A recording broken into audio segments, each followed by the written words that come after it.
We will start now the fourth session for in the conference, and the title of the session is Political and Strategic Dimensions of Islamophobia. The moderator for this session is Dr. Mohamed Moussa. Dr. Moussa has been assistant professor in the Political Science and International Relations Department here at the Istanbul Zaim University. He received his bachelor and master degree, his bachelor degree in politics and economics, and his master degree in international studies from the University of London. He also received his doctorate degree in Middle East politics from the University of Exeter. He spent 1 year after his doctorate in postdoctoral research as a postdoctoral research fellow at the Institute of International Relations of Tokyo University. Dr. Moussa has been very active in writing and in research. He published a book on politics of the Islamic tradition, the political thought of Muhammad al-Ghazali, as well as many other articles on modernity and Islam and the revolution and the Arab Spring in Egypt. His research interests include Islamic political thought and tradition, the modern state in the Middle East, and Arab uprisings. I'd like to call Dr. Moussa to the stage, as well as our four presenters this morning, and he will introduce our speakers. Dr. Farhan Mujahid Chak from the University of Qatar, Dr. Kaarina Aitamurto from University of Helsinki in Finland, Dr. Mohamed Nawab Osman from RSIS in Singapore, and Dr. Maung Zarni from the European Center for the Study of Extremism in the UK.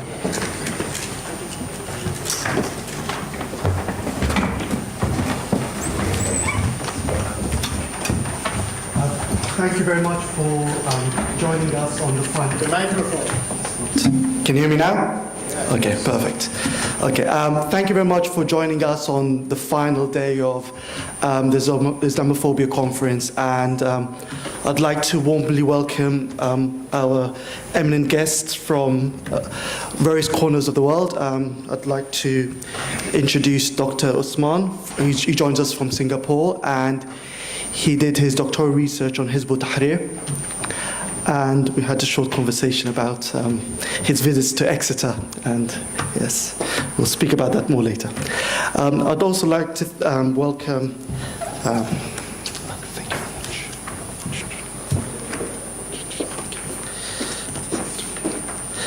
much. I'd also like to thank, to welcome Dr. Farhan Mujahid Chak, who joins us from Qatar University, and yes,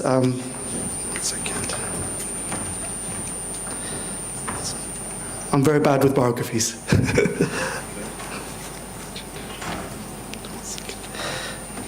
Yes, he's an associate professor of international affairs at Qatar University, and he's done work on Islamopolitics, political theory, leadership, secularism, and he's done work on epistemology.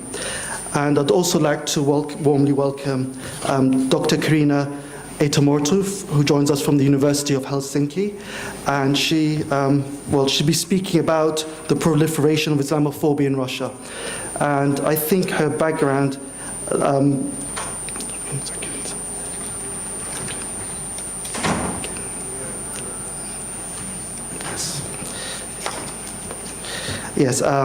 so she's done work on, her doctoral background lends quite nicely to this research, to the topic of a talk today.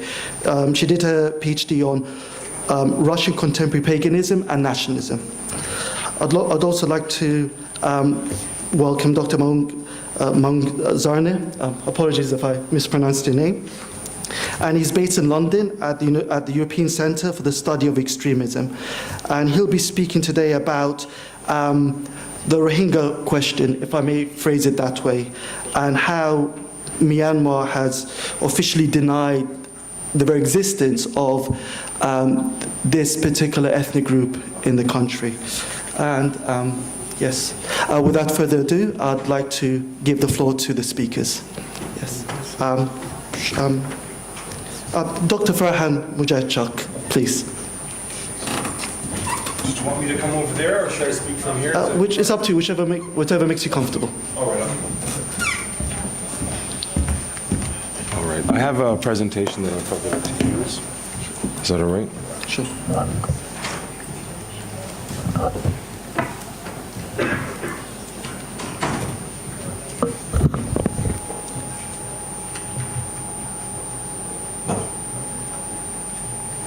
We can get this.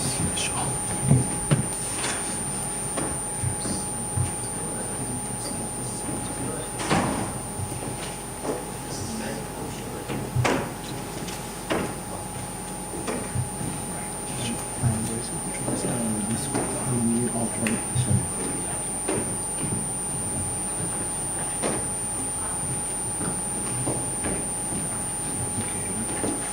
Let's see what happens. That's okay. That's all right.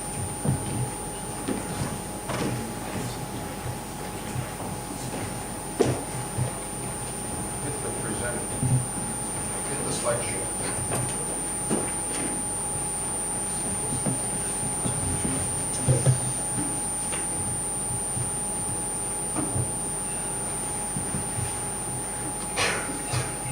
This one.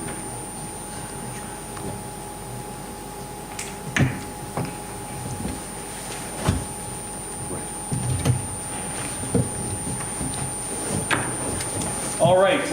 First of all, assalamu alaikum. Welcome, everyone. Joining you, being a little bit late, so I had some issues at the airport. But the topic that we're going to be discussing, of course, is something that I've been thinking about for a long time, and my approach might be a little bit different than what you're used to.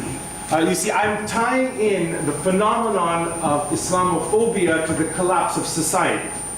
And I tie the collapse of society to the prevalence and the pervasiveness of secular values. And this phenomenon, of course, secularities has become the dominant term, are different in different societies, but they're provoking similar reactions. The pervasiveness of secular values on one level are creating at the heart of the problem, which is a loss of meaning. And this loss of meaning is what is provoking the fundamentalist narratives, Islamophobia, which is being a manifestation of this. So I'm looking at it from this perspective. Now, I start with a question, ladies and gentlemen, that what is happening to American society that is facilitating the growth and expansion of Islamophobic discourses and narratives? How is this related to Christian fundamentalism? And how is this related in turn to Durkheim's concept of anomie, which really is social alienation and the loss, again, of meaning? You see, Durkheim's focus was on explaining the rise of suicides, attributing this to industrialization and the breakdown of the family, and the role society plays on regulating human behavior. Any disruption in that regulation of human behavior then led to this exponential rise of suicides. Now, I thought that was a fascinating way to understand a real phenomenon, which is the rise of suicides. But what my research started to look and explore is how is that also related to Islamophobia? How does the breakdown of family, how does the breakdown of social bonding, and really the loss of meaning? And this is what I underline here. So let me put this in perspective. Ladies and gentlemen, imagine if you were to wake up in the morning and your brothers and sisters were different, your parents were different, that everything you came to believe no longer was true. How would people react in that condition? See, meaning gives our lives stability. Without it, there's a reaction. And part of that reaction has been the expansion and growth, and this is where I attribute it to modernity, of the fundamentalist narrative, right? Now, the key points in my research and basically in this brief time together, what I wanted to kind of touch on is that the nature of Islamophobia, particularly in the American context, its relationship to a vitriolic Islamophobic branch of evangelical fundamentalism, which specifically highlights the destruction of Al-Quds as part of its narrative. Now, this is not something that is conspiratorial. This is not something that is, out there. There is literature that has been written, a lot of it, from verifiable sources, that there are people, supposedly respectable people, that believe it is their God-given right to destroy Al-Quds. And this is not, it's from their own words. And the reason being that without its destruction and the recreation of the Temple Mount in its place, then Isa alayhi salam, Jesus, peace be upon him, could not return to earth to watch the last days of earth, in which the sacred few will be caught up in a rapture and will witness the last days of earth. Now, to any person, such doomsday scenarios would seem outrageous. That do people actually believe that they need to mitigate the circumstances, to encourage, facilitate the process of a world war, another one, the third, so that Jesus, peace be upon him, can return to earth? But these are the ideas that are there, and they have a huge hold on key people that are even in today, the Trump administration. So this is where Islamophobia comes in to rationalize this demonization and this violence. By doing so, in their minds, pleasing God, so that this rapture and the second coming can occur. So that gives the background, but it still doesn't explain why. So what I wanted to do, that's where I reach out to Durkheim's concept of anomie, because he talks about what is happening socially. You see, people have to be prepared for something. There has to be some kind of need for the solution to work. They say that when the people are ready, leadership appears. So likewise, ideas flourish when there's something in society that idea, irrespective of how violent or how illogical it may seem to outsiders, something is happening in society that is promoting or allowing, facilitating rather, the pervasiveness of these narratives. And this is where I'm looking at Durkheim's anomie and what it causes specifically in society. So I talk about it, I call it moral ambivalence. And there's lots in psychology written on moral ambivalence. Like I gave you that example of waking up in the morning and not knowing who is around you anymore, not knowing what a family is anymore. And it's liberating in many ways, because no longer are you constrained by social constructs that have been handed down generation to generation. But it's also very confusing. And this in itself is also what my research can branch off into. How has society transformed, and how is that facilitating this moral ambivalence, the social alienation, and the loss of shared values as heightening all of this social collapse? Sure. Now, repercussions. And this is where I mentioned to you how fundamentalism then responds. So if, on one hand, modernity is about loss of meaning, fundamentalism says, well, I have meaning for you. So doubt, on the other hand, leads to certainty. Where modern education is built on this premise of doubting and of second guessing, and nobody really knows anything for sure, well, the reaction is, I know, and I don't even need to explain it to you, because it's deep inside me, and no one can verify what's in your heart. So one produces the reaction of the other. At the end, I want to offer some policy proposals. And those policy proposals are essentially, what can we do to combat this? And what is then the counter reaction? So whatever we do, there will always be a counter reaction. So I look at then policy proposals, I mentioned basically 4, and I refer to them as open houses, awareness campaigns, charity, and political partnerships. And amongst all these is basically trying to reconnect yourselves as any group, disenfranchised group, but Muslims in particular, because of the Islamophobic discourses that are there, to reach out and engage with their surroundings in an attempt to diminish the effects of othering and demonization. It can't be done unless you are reaching out in a part of society, visible. And just to give you an example, that Canada has been at the forefront of this in many ways, so much so that there's been a show on primetime television, Little Mosque on the Prairie, that has done wonders when it comes to normalizing Muslims as part of society. Nonetheless, the challenge is everywhere, including in Canada. But still, what can we do through film, through art, through culture, through literature, to reach out? And so those are my policy proposals that I at the conclusion mentioned. But the reaction then is that those voices, those inclusive voices that want to normalize Muslim community within the variety of spaces, particularly in the West or in the American context or in North America, want to normalize their existence through peaceful coexistence and mutual respect, those voices are being targeted. I personally believe that President Erdogan is being targeted precisely because, on one hand, that he represents this middle ground.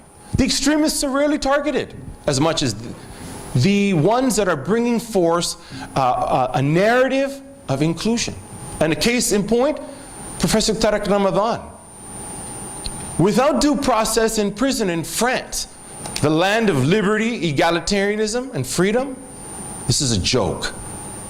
Why would a man who's worked his whole life on building bridges, been very critical of the Muslim community as well, for not doing enough to reach out, sometimes even maybe unjustifiably so, be put in this condition without medical attention? So that, I believe, is the reaction, a counter-reaction to attempts at normalizing. And they will go on. And there are others here too. Professor Sami, Professor Hatem, who I know have undergone this, who have felt this kind of ambiguity and tension and hate. For doing what? For reaching out and trying to normalize their communities within the space that they offer. Loyalty to the space that they're in, respect for the laws, but at the same time, no appreciation, at least on an official level, for these real and powerful initiatives that they're doing. Of course, and Brother Ahmed too. So I wanted to put all of this in perspective for everybody, to kind of share my thoughts and where my research is going, and then at the end explain what we can do about it. Now, Yeah, another 10 minutes. Oh, okay. So now, I have a graph here, and it kind of sums up some of what I've been talking about. See, I like to trace a lot of this loss of social meaning to the so-called Age of Enlightenment. And I'm not just saying to essentialize that era as being one of meaningful life, then to the post-Enlightenment era, which became a meaningless life. I don't put it in such simplistic terms, but there was a general social consensus in society. And that social consensus took a rude awakening with what the Enlightenment brought.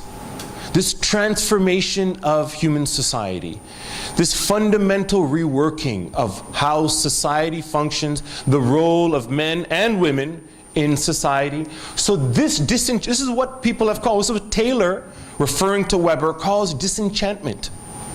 What Albert Camus refers to as absurdity. This is what Nietzsche speaks about when they speak of the modern individual being an alien.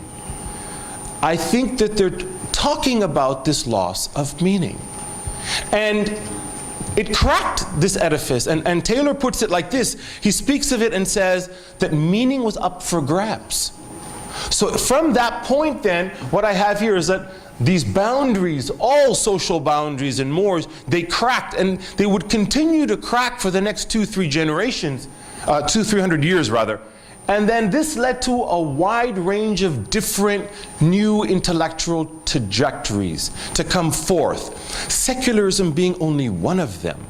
You see, part of all of my studies have shown light and reveal a link between the pervasiveness of secular values and fundamentalism. One feeds off the other.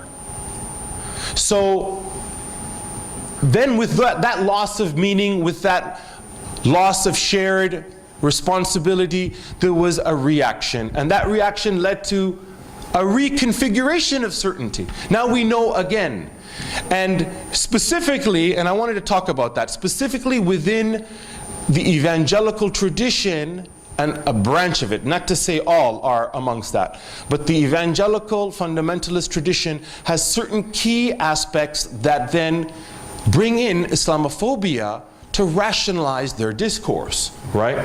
And just for the sake of time, I can go to that. And it's right here.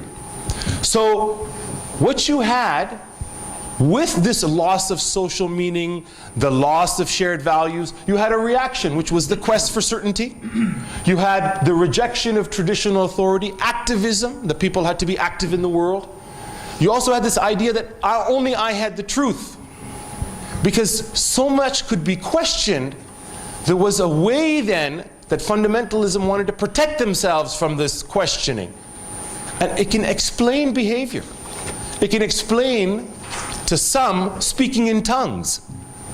I don't need to explain myself to anyone anymore. And it's a very modern thing to say, that this is my life and my business. And there's a link then between modernity and certain fundamentalist narratives. Sure. So then just coming to how Islamophobia fits into this entire paradigm. The key points: dispensationalism, the Schofield Bible, a belief in the rapture, a creation of Israel itself, the return of Jesus Christ, peace be upon him. These are nothing that, I'm not inventing these, by the way. I picked up a book about 15 years ago, about 20 years ago, and it was Forcing God's Hand by Linda Haswell. She worked in the Southern Baptist Convention as a very senior member, and you can find this book everywhere, Forcing God's Hand. And in it, she talks and documents extremely well the origins and the growth and the expansion of what today we call the alt-right. And these are their beliefs. The destruction of Al-Quds is part of it, like I had mentioned. So the Temple Mount can be recreated, and Jesus, peace be upon him, can come back to earth. And then by doing things that facilitate that, I am pleasing God. That's where Islamophobia comes in. To rationalize it, to justify it. Now, once you know the problem, then you must react accordingly. And just in my final moments, I wanted to mention, in the last points here, the four things that I talked about: open houses, awareness campaigns, charity and political partnerships. What communities should do, wherever they are, in essence, to rebuild meaning, to connect themselves to their surroundings. So I mentioned mosques can play a critical role. Awareness campaigns on university campuses in high traffic areas. Make your presence felt so that others are not defining you. And charitable initiatives. In Canada, in the city of Montreal, a small Moroccan shop is giving free meals to the homeless. This is normalizing, this is making you a part of society. First it's charity, sadaqah jariyah. So in all levels, on a moral level, on a spiritual level, it's something that we should be doing anyway. But it's also normalizing yourself in your communities. That makes demonization and othering that much more difficult. And building partnerships with other disenfranchised groups throughout society. These are the four policy proposals I would put forward. And like I said, I want to mention that there are as I mentioned, Tariq Ramadan and the counter-revolution. We all need to be prepared for that. You need to be prepared for the way that there will be people that want to ensure Islam remains the other. And that's the challenge. Thank you very much, ladies and gentlemen, for your time. I'd like to welcome Dr. Kaarina Aitamurto to the floor. Thank you. Sorry. Thank you very much.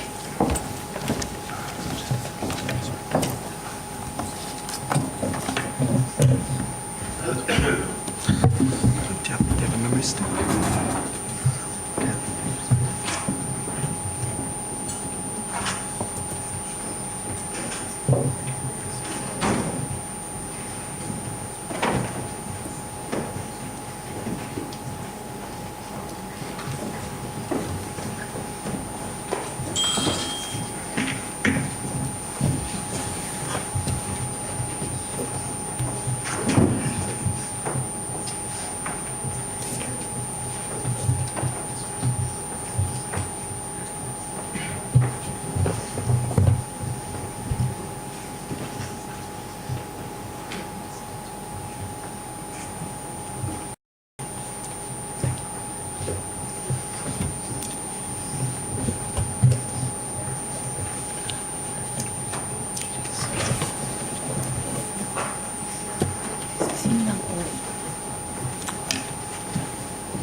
Such a big theme, Islamophobia in Russia, roots and such a big topic, Islamophobia in Russia, roots and implications. Of course, impossible to cover in 20 minutes, but I think my main point today is that Islamophobia in Russia has long history and tradition.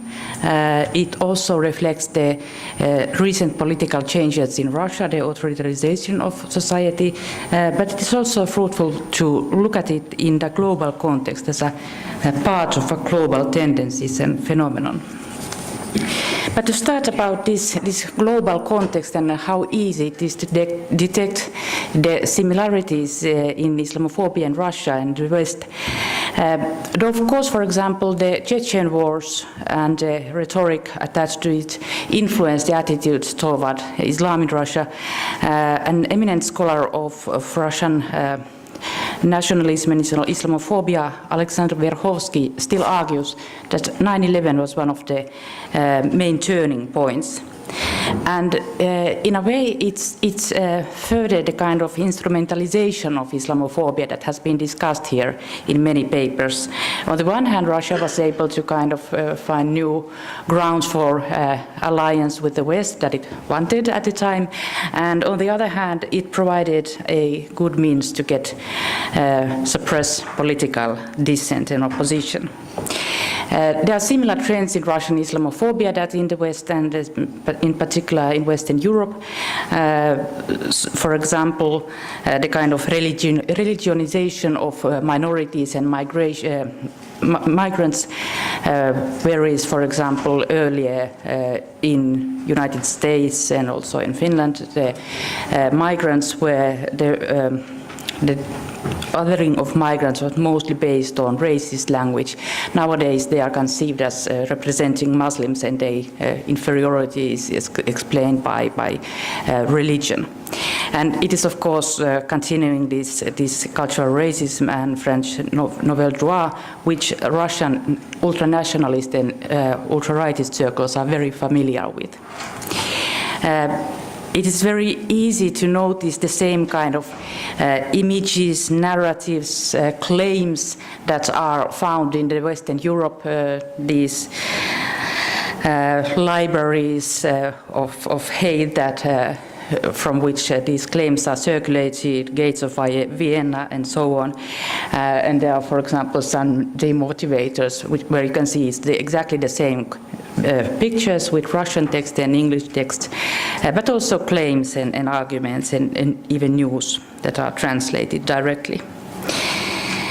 There is also similarities in the governance of Islam in Russia and in Western Europe, in particular the kind of division into good and bad Muslims and aims to locate these and constant negotiations and struggles over what are the good Muslims and what are or who are the good Muslims and who are the bad Muslims.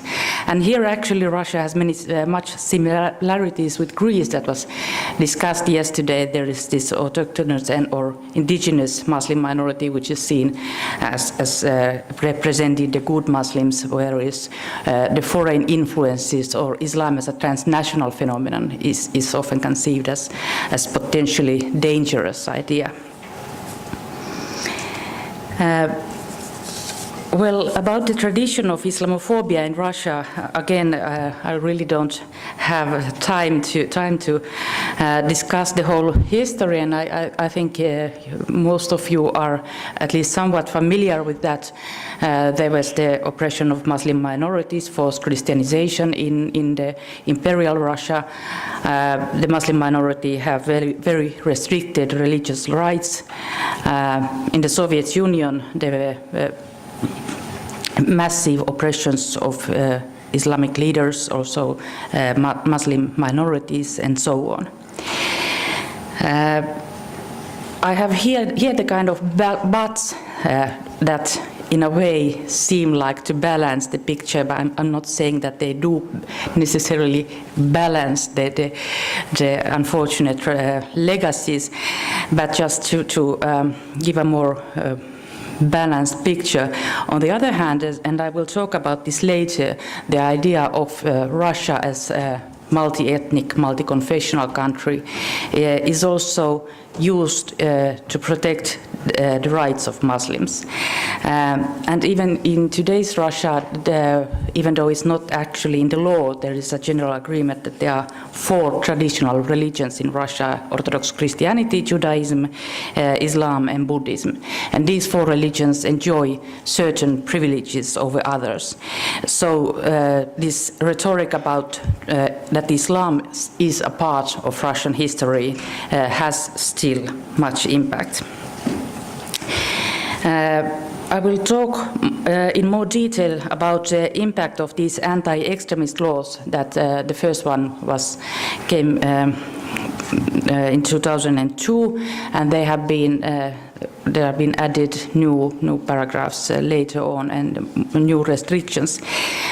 These laws were initially designed, or at least they were explained to be designed in order to uproot the racism that was really prevalent in Russia in those times. There were flagrantly racist, anti-Semitic, Islamophobic publications. So it was actually widely agreed that something has to be done. But the laws were written in such a vague manner that it actually leaves much room for the authorities to basically charge almost anything as extremism. For example, it defined as extremism as something as propagating superiority on the basis of religion. So as you can imagine, it's easy to find in religious literature arguments that my religion is better than other religions, but basically that can be seen as a sign of extremism, propagating superiority. And indeed, these laws have been implemented in ways that are widely criticized by numerous human rights organizations. There are a list of banned literature, which contains thousands of books, other publications, even Quran was, a translation of Quran was banned for a while.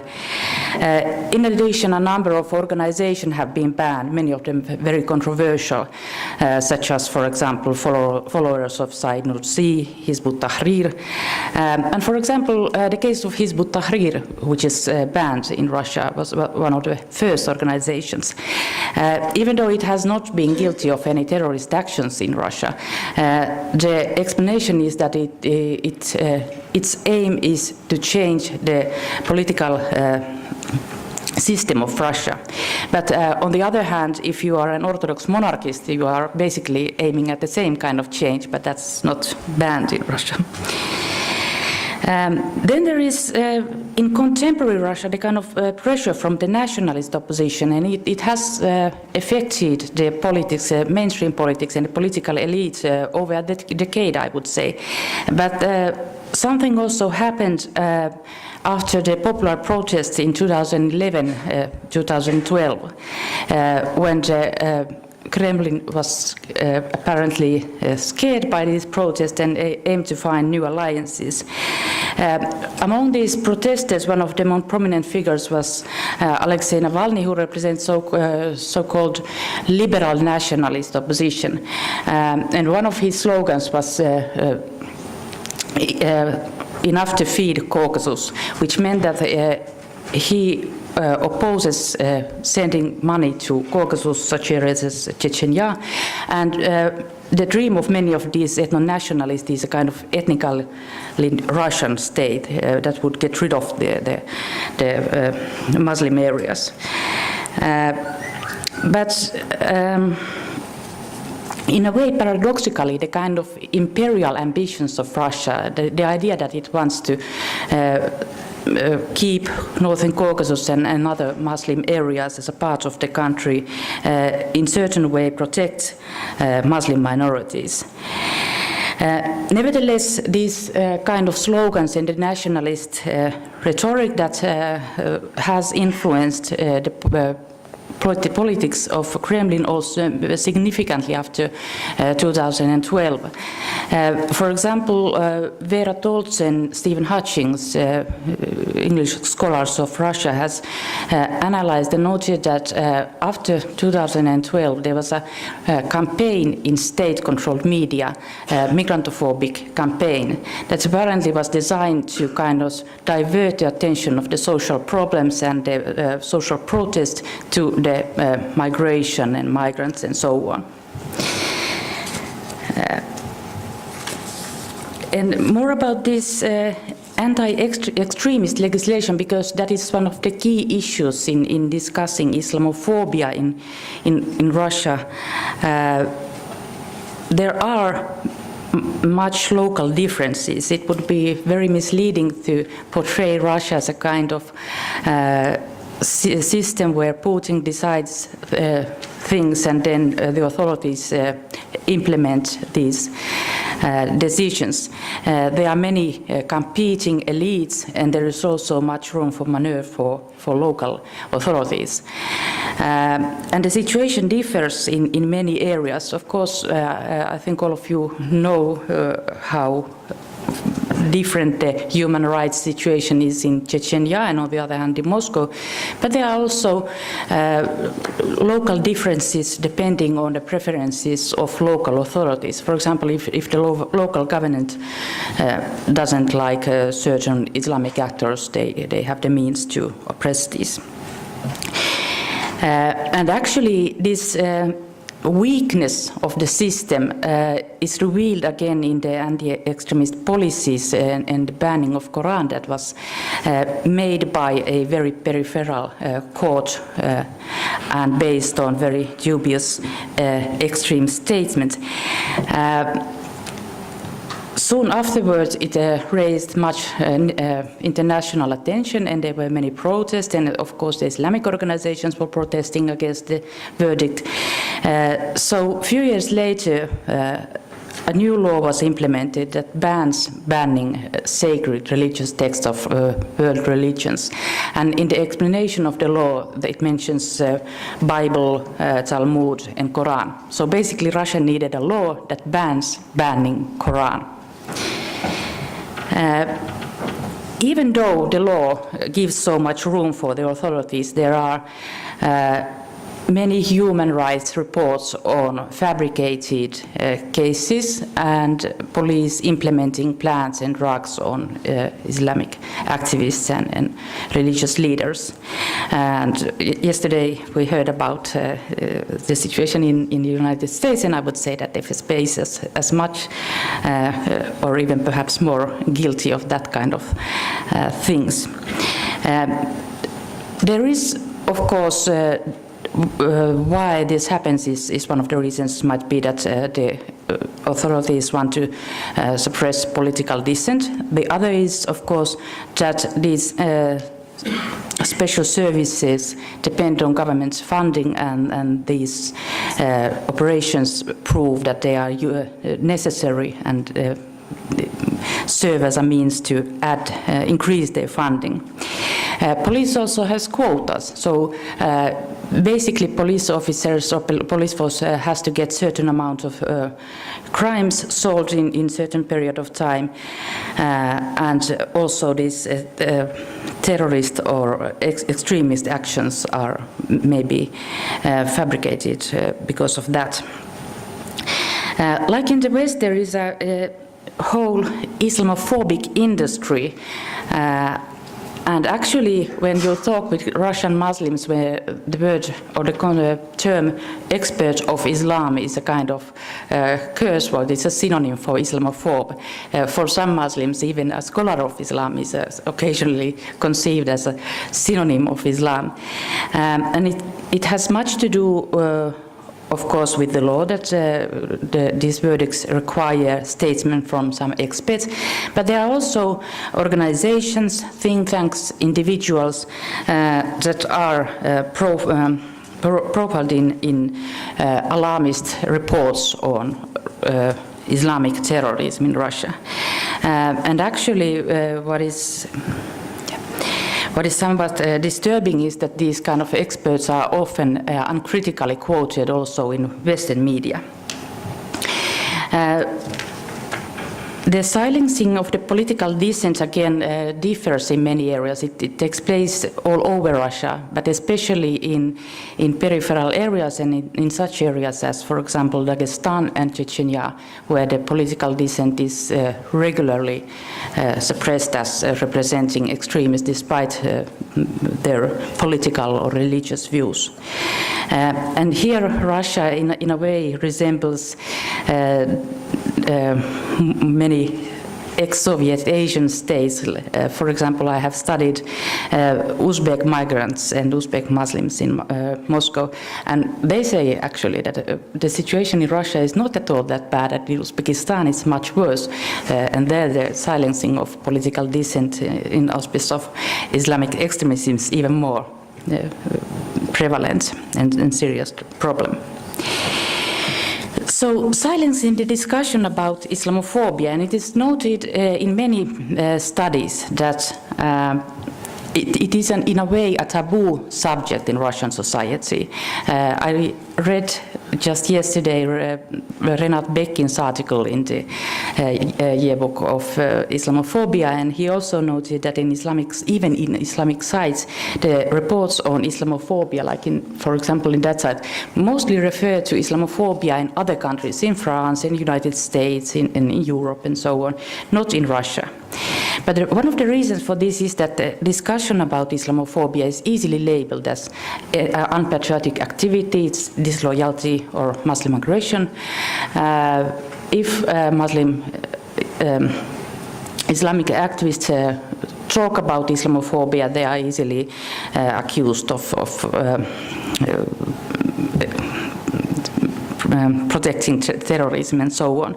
And here again, the situation of the Muslim community is not that different from the situation of civil society in Russian society in general, because when Russian human rights organizations and activists talk about the problems in Russian society, they are also easily labeled as the fifth column, that they are talking bad things about Russia in order to get Western funding and so on. But the mechanism in which this silencing takes place are multiple, and I have here a small quote from one of the main Islamic leader in Russia, Mufti Ravil Ganutin, in his meeting with Vladimir Putin, president, and he notes here that our Muslims wish to live in peace and harmony in their own fatherland, that there have never been any conflicts on the basis of religion or ethnicity. Basically, that is that different religions have always lived peacefully in Russia. And he refers to an event that was organized by the European Council, the Commissioner of the Human Rights in Tatarstan, that Russia is a model case of this kind of coexistence. Well, this quotation, in my opinion, reflects many things. First of all, it kind of continues the Soviet legacy when the Druzhba Narodov, the friendship of people, was the kind of main official ideal. But of course, in reality, there was oppression of ethnic minorities. But anyway, this rhetoric of our friendship of nations was very important. On the other hand, it can be used, and Muslim leaders are actually using it in a way to defend the rights of the Muslims. They are saying that this is your values, so you should stick to them. This is our image in abroad. Then, for these reasons, you should take into account our opinions. This quotation also reflects the recent authoritarianism the growth of authoritarianism in Russian society. So the Muslim leaders have to plead to Putin and in order to try to defend their rights. But at the same time, I think that this quotation also addresses question that was raised yesterday by Dr. Samia Al-Aryan and other speakers about the choice that if Muslims focus on getting access, they will not necessarily be empowered. And I think that Russia and the Islamic organization in Russia are the kind of very crucial case in examining this dilemma.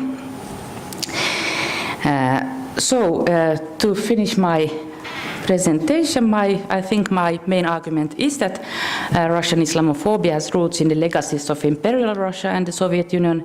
It is a part of the strength and control of civil society in contemporary Russia, but it also reflects and is part of a global tendency. Thank you. I'd like to welcome Dr. Mohamed Nawab Osman to the floor. Thank you.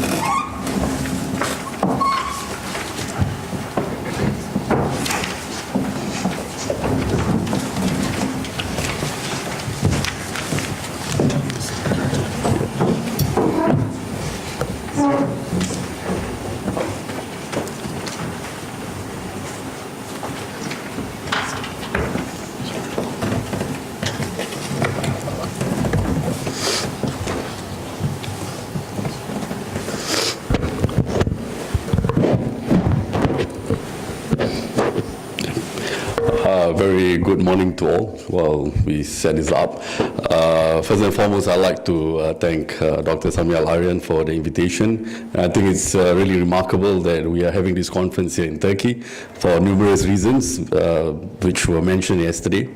Now, I'm going to speak about the issue of Islamophobia within the Asian context. I think an area that is increasingly important for various reasons. There has been a rise of ethno-nationalism based on religion in countries such as India, Myanmar. We've also got a long-standing ethnic conflict based on religion in the Philippines and Thailand, and increasingly because of the what one would term as a conservative turn in sort of the use of Islam as a political tool in Muslim majority societies, we're beginning to see a counter reaction from non-Muslim population in places like Malaysia and Indonesia equating this conservative political Islam with Islam itself, and I think these are important areas that needs to be studied.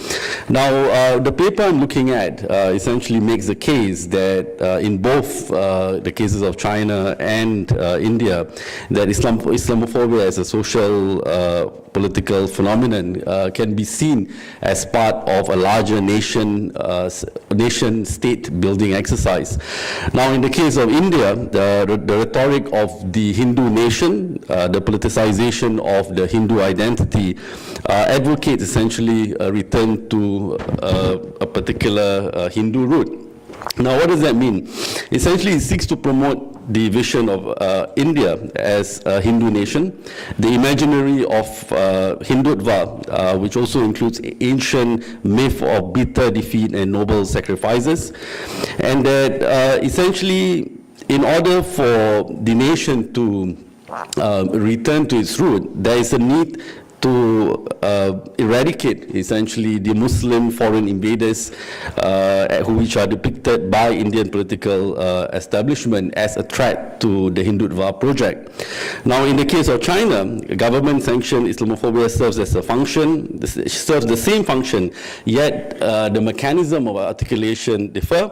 Chinese nationalism, unlike Indian nationalism, justifies itself as ethnically plural, so they actually embrace, differences. The homogeneity of the Chinese nation is based on similarities that define the political community while being overarching all existing ethnic or kingship bonds.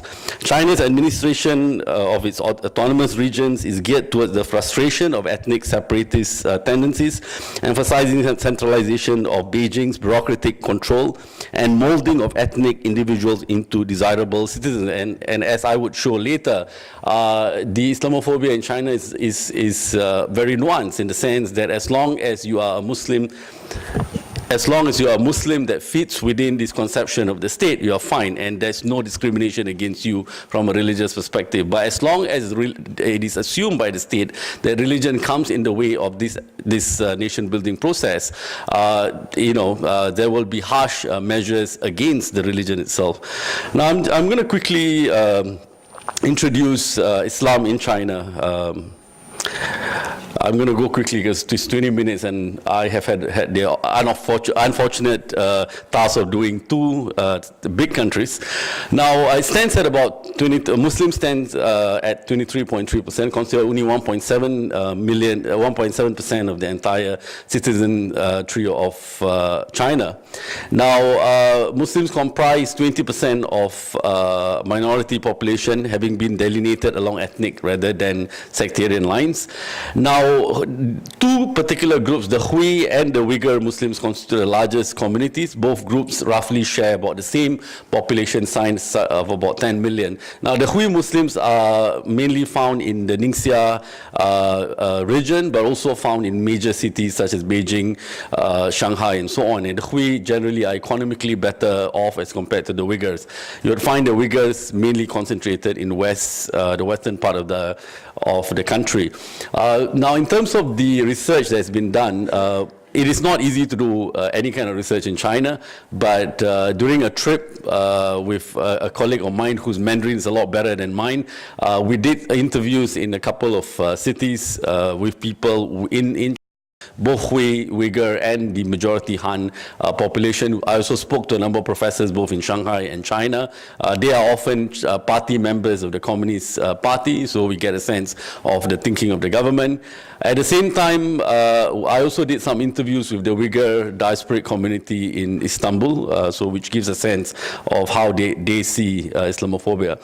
Now, the Chinese government policy towards Muslims is rather nuanced. It's not always been anti-Islam. In fact, when communism first was introduced in 1949, they took a very hard stance against religion. They took a very soft stance against religion. In fact, they promised that all religions would be respected, religious freedom would be respected. However, there was a shift between the 1950s to 70s towards religious repression as part of the Cultural Revolution, which basically limits any sort of political expression, ethnic, religious expression of any kind. Anything that is seen to be a threat to the communist state is eradicated. Now, in the 1980s, Deng Xiaoping, one of the key Chinese leader who embarked on the reform and opening program, heralded basically an era of religious tolerance. Now, this also coincides with sort of the neoliberal turn of the Chinese state, in the sense that it sees its Muslim population as an important conduit for building relations with the Arab world, and that fits into their agenda of economic growth and getting more foreign investment into China. So the Muslim population serves a particular purpose. Now, and in terms of the actual policy itself, there were many policies that were, in fact, where Muslims actually benefited quite a bit. For instance, China has a one-child policy, and if you are either Hui or Uyghur, you are actually, given special privileges in the sense that you can have 2 or 3 children without having to go through forced sterilization and so on. At the same time, minority communities such as the Hui and Uyghur also enjoy free education and so on. So there are many privileges given to these communities. However, differences between, in terms of the treatment of the Huis began in the late 90s and 2000s. Now, the reason is because you begin to see a stronger separatist tendency of the Uyghur occurring in the late 90s and early 2000s. So the formation of the Uyghur World Congress, for example, was seen in 2004, was seen to be a threat to the Chinese state. Now, why the concern, essentially, in terms of understanding Islamophobia. Now, it is mainly because of the rise of separatism amongst the Uyghurs in the Xinjiang province, and what was deemed to be the radicalization process that was occurring amongst the Uyghurs. Now, the issue here is a lot more complex in the sense that, sure, there is an issue of radicalization that needs to be acknowledged, but at the same time, I think as far as the Chinese state is concerned, the Islamic dimension, what the role of Islam in the rebellion process or in the radicalization process of being anti-China is an important one.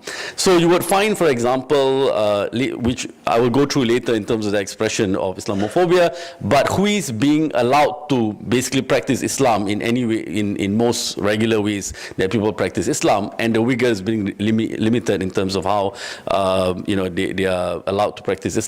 Concerns about increasing religiosity of Chinese, and you also have in more recent times, under the current president, a more repressive Chinese government that sees religion, both Islam and Christianity, as a threat to the state. Now, unhappiness over privileges of Muslim. So this is at the level of the government. At the societal level, there's also unhappiness over perceived privileges of the Muslim communities. So state bias against Uyghurs, for example, develop into anti-Muslim sentiment. So while the state level policy towards Muslims is nuanced, it's targeted towards one particular community, but in terms of how it is being perceived at the larger societal level, is that, well, Islam or all Muslims are problematic, not just the Uyghur Muslim. Also concerned over global terrorism. Chinese Muslims are very connected the Chinese population is very connected to what is happening around the world, and there is increasing fear about political Islam, the more violent expressions of political Islam. So expression of Islamophobia, so you would find essentially repression of Islamic practices. I think most of us would be familiar with the ban on Ramadan, for example. And what is interesting is that if you go to Ningxia, there is a whole festival celebrating Ramadan. Right, so this is where again, in terms of Islamophobia in China, it's fairly nuanced. Now, there's also attempts at assimilating the Uyghurs. You would find, for instance, each Uyghur family today would have a sort of a brother or sister family. So, who from the majority Han community. The idea is that these sort of brotherly families are supposed to educate the Uyghur families about the larger Chinese Han culture, because the Chinese Han culture is considered to be superior and a lot more advanced, a lot more civilized as compared to the barbaric Uyghur ways. And I think this is something important to note. Now, constructing the image of the Uyghur terrorists, so you would have cartoons, memes like this all over about the threat of terrorism, and you would find often the drawings of the individuals that are depicted tend to look like a Uyghur rather than anyone else. Now, and this is interesting because the construction of what it means to be a terrorist is a lot narrower in the case of China. So, for instance, if you are caught twice with a beard, The first time you're caught with a beard, they'll tell you shave it off. You're caught a second time, they will actually arrest you for being a radical and put you through a rehabilitation program. Likewise, if you have a child, I interviewed more than 20 students here, Uyghur students in China. Every single one of them, their fathers are in jail. Because as long as you have a child studying in Turkey, you are considered to be a terrorist.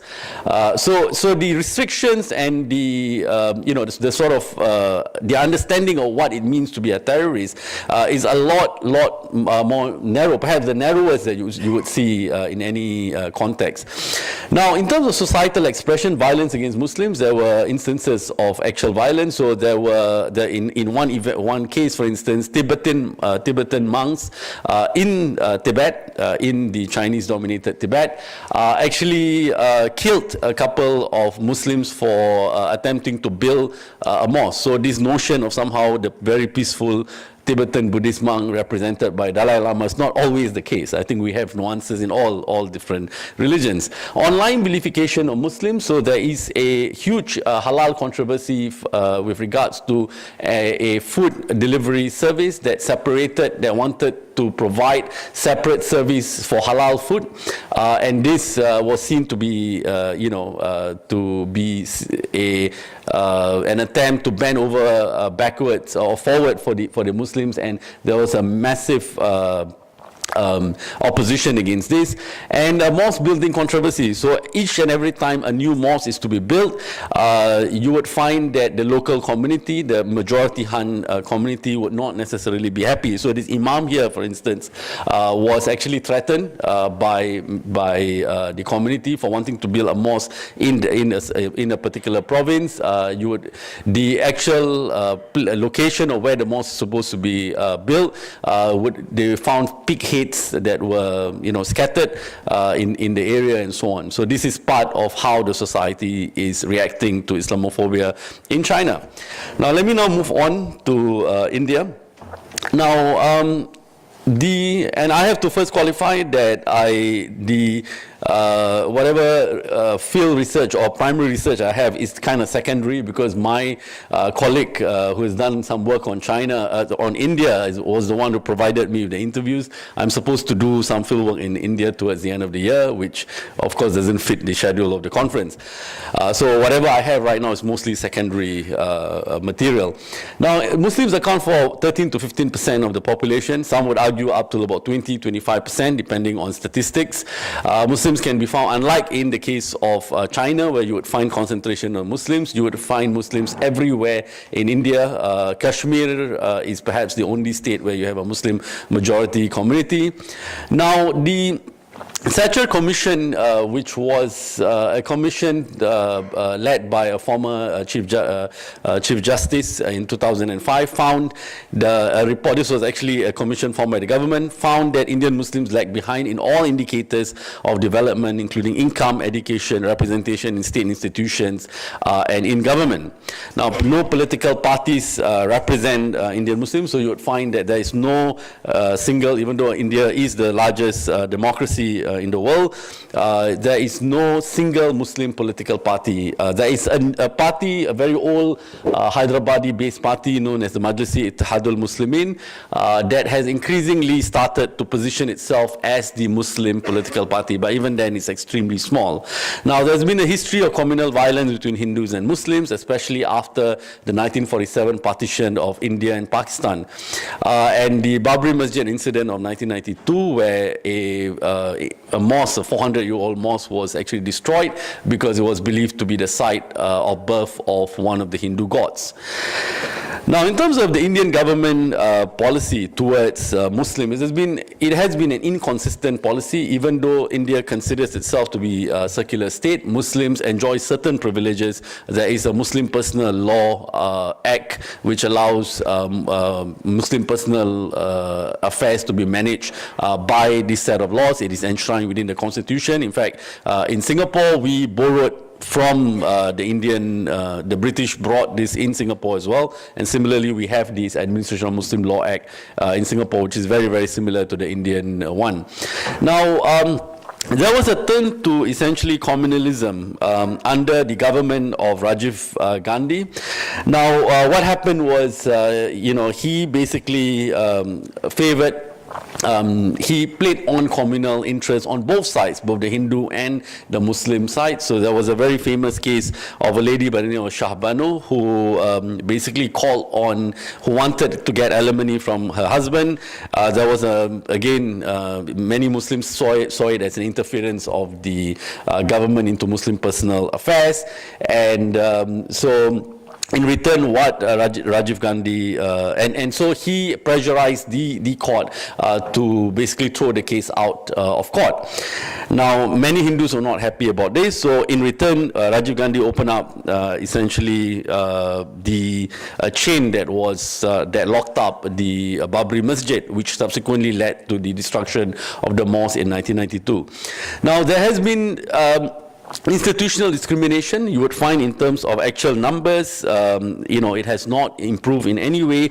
You would find that in 2005, for instance, in 2016, that only 3.82% of the top tier of the admin service in India is occupied by Muslims, and increasingly today under the new BJP government, there's implicit support for violence against Muslims under the current government. So under this report, you can see, I'm not sure whether you can see this from the back, but Muslims are lacking in all areas, essentially, right?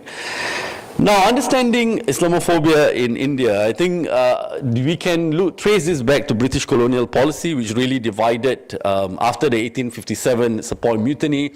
The British saw the united sort of Indian nationalism to be a problem, and they started basically trying to create division within the Indian populace. So you would find, for example, Muslim seats created, Muslim-only seats, Hindu-only seats, and there were numerous policies of the British aimed at essentially causing problems between Muslims and the Hindus.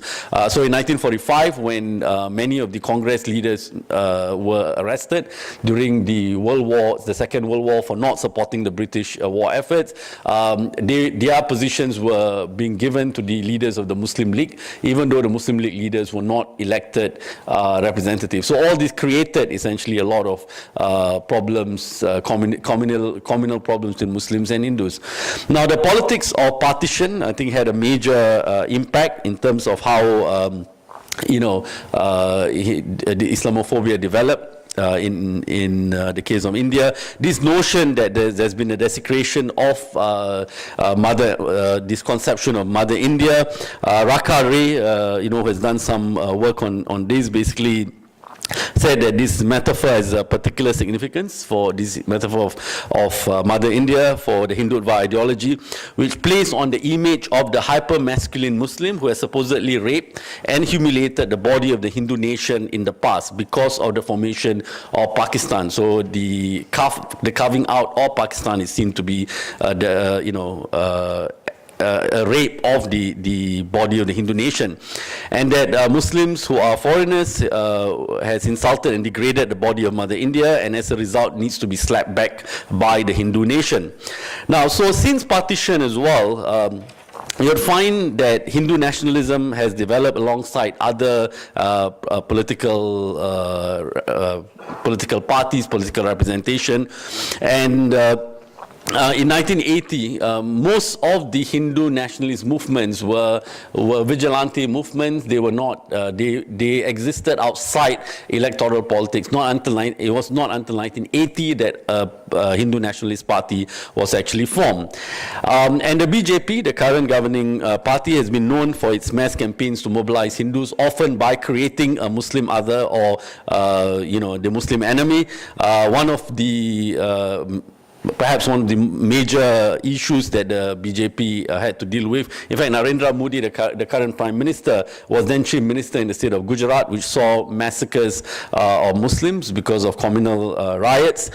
And And in 2014, after the BJP was elected, the many RSS-affiliated organizations have also, the RSS is one of the other Hindu nationalist groups that was linked to the current government, also started demanding for certain Hindu norms to be established. They wanted more Hindu gods to be present in public and so on. Now, expressions of Islamophobia, I'm going to quickly run through this. Violence and riots, I think I've mentioned the issue of the Gujarat riots, but that's just one example of it. There's been more recent, smaller riots happening all around the country. Cow slaughter, so this issue of cow, as many of you would probably be familiar, cow is a sacred animal for Hindus, and there has been a campaign. There are now vigilante groups that go around India to protect the cow. So anyone who's suspected of basically slaughtering the cow for food, and it's not just the Muslims who are doing this, a lot of Hindus themselves also eat pork, the lower caste, eat beef, the lower caste Hindus, and they are targeted by these vigilante groups.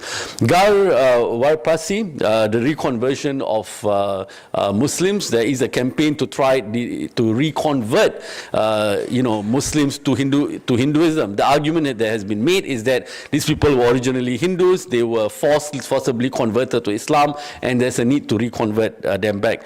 The love jihad controversy, I think Professor Salman Said talked about this issue already, but increasingly, you would find, for example, the Uttar Pradesh Chief Minister, Yogi Adityanath, saying that essentially for every single Muslim girl, Hindu girl who is married to a Muslim man, you need to have 100 Muslim women married to Hindu men, right? So these are some examples of that, and this is actually a Chief Minister of one of the largest states in the country. Now, there's also been attempts to try to introduce anti-conversion laws to prevent people from leaving Hinduism.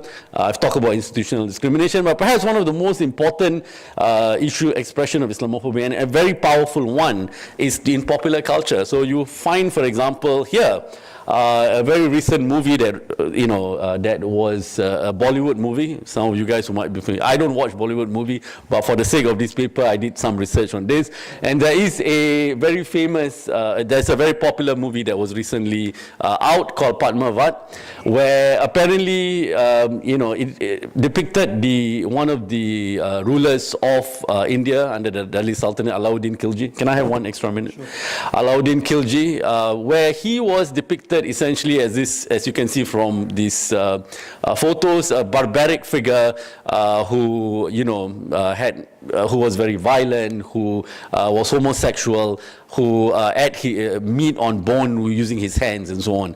Now, when you look back at the history of the Delhi Sultanate, they were very influenced by Persian culture. It was very high culture, and they were very educated, and it's highly unlikely that this would be how Alauddin Khilji behaved. But nonetheless, in the popular culture, in the minds of many Indians, this is the example of the Muslims, and it has an impact.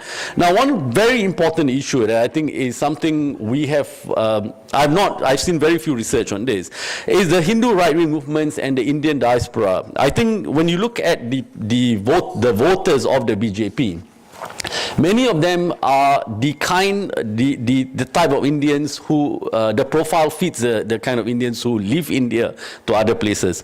The little I know about United States, for example, many of the Hindu groups in campuses are now influenced Hindu nationalist groups. So if you are an Indian, foreign-born Indian Hindu, and you want to, get to know a bit more about India, and you want to go to India, chances are the groups that will be hosting you in India are Hindu nationalist groups. Similar trends are happening in places like Singapore and Malaysia, and I think this is something that needs to be looked at more seriously.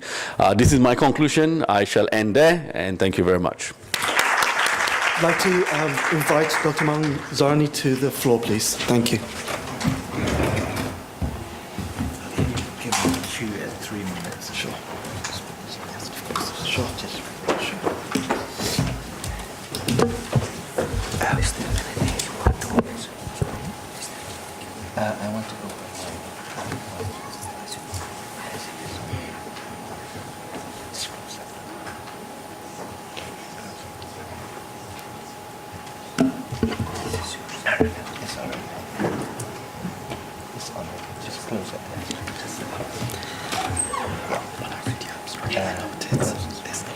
Masculinity, and I think it relates to the nation as feminine.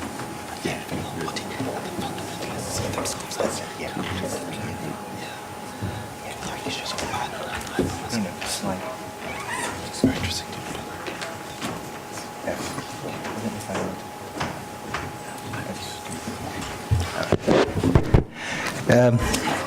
Good morning. I want to preface my talk with a few personal comments because, you know, we're in an academic setting and a lot of us talk rather dispassionately, and there's nothing wrong with that. That's part of the academic tradition. But I'm going to break that tradition because we're talking about the subject that involves, you know, profound sufferings of a massive number. It's not that numbers matter, but we're talking about massive human sufferings. And it would be dishonest for me to say that I stand here as a dispassionate academic or scholar, and I leave my passions outside the room. In the first place, I get into this topic because I felt something deeply about what I know, as a matter of fact, as a genocide. Here, I want to say this because as individuals, whether academics or, you know, citizens holding different professions, we cannot avoid using categories and classifications. That's just the way we communicate with one another. We conceptualize the world. We relate to things and people and organizations. So my problem, not yours, my problem is I don't stop at categorizing humans as Muslims or Buddhists or Turks or Palestinians or Burmese. So I have an overarching category that I subscribe to, which is I'm a human being. So if something harmful is done to another human being, it hurts me. It is not natural. It is something that I've learned. I'm 54 years old. I was raised Buddhist. And we were taught not to even, essentially, kill a spider. Occasionally, spiders, little ants that we every morning encounter at the base, in the bathroom as we attempt to run a bath or brush our teeth. And every one of us is capable of killing an ant or a spider. We consider them brainless, soulless, but, creatures. We would do it. We just run the bath and then ants wash away. But I cultivated even as a young child, not to kill these things, because that's part of the Buddhist upbringing. Yeah, you just don't do that. And the Buddhist monks, when you are young, as a young boy, as a matter of ritual, a tradition, you enter monkhood or novicehood. And we were taught that, in rural areas where like monasteries are in every village, we were taught that you must not even urinate on the grass because there might be sentient little creatures. Then like your urine would kill them. So you see, the dissonance that I have about my own country perpetrating, unspeakable or even unimaginable crimes against essentially innocent, unarmed, and peaceful Muslim community is this. We're taught not to kill, and yet the whole country is popularly and officially engaged in what is recognizably a textbook example, not just simply of ethnic cleansing. I don't use the word ethnic cleansing because it is a bleach, a whitewash that came out of Srebrenica, where Milosevic was one of the people that came up with ethnic cleansing. He was a clever bastard. He knew that there was no international legality, behind the notion or the terminology ethnic cleansing. So as opposed to crimes against humanity or genocide, he resorted to ethnic cleansing, and the media picked it up. And now, in the case of the Burmese genocide against the Muslim Rohingyas, even the Secretary General, Antonio Guterres, asked the Al Jazeera correspondent, if you don't want to call it ethnic cleansing, what else can you call this? He called it a textbook example of ethnic cleansing.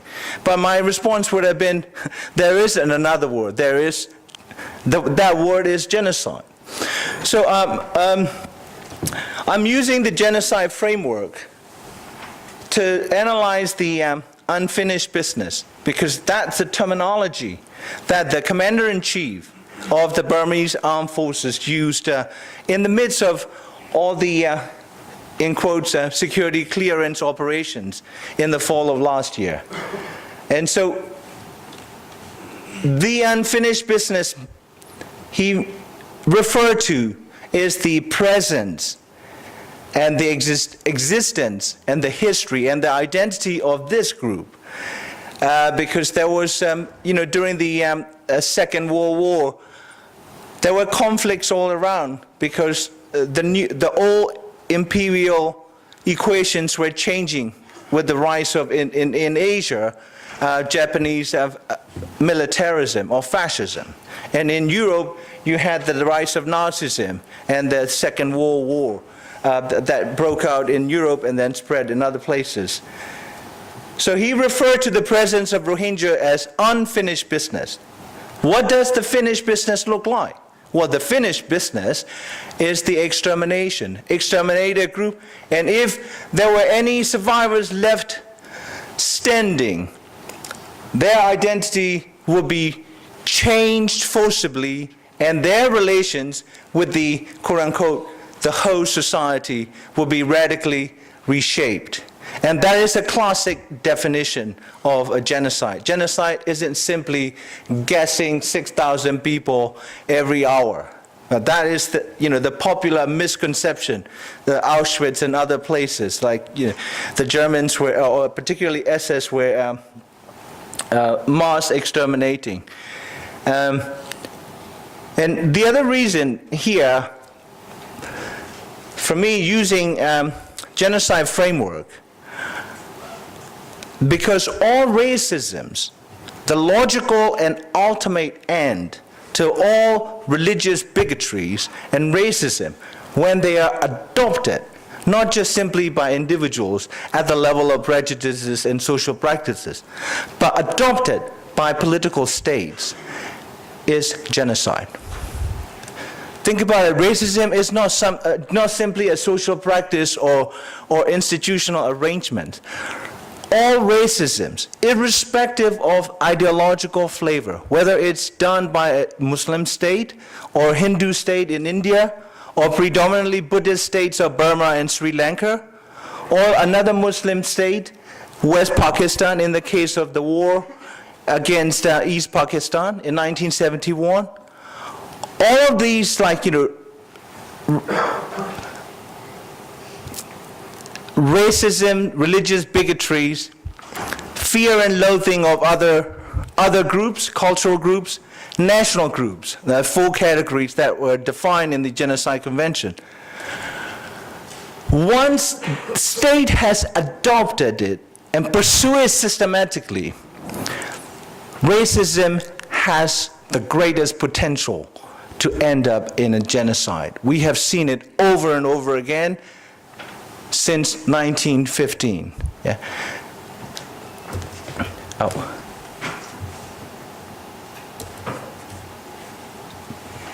This is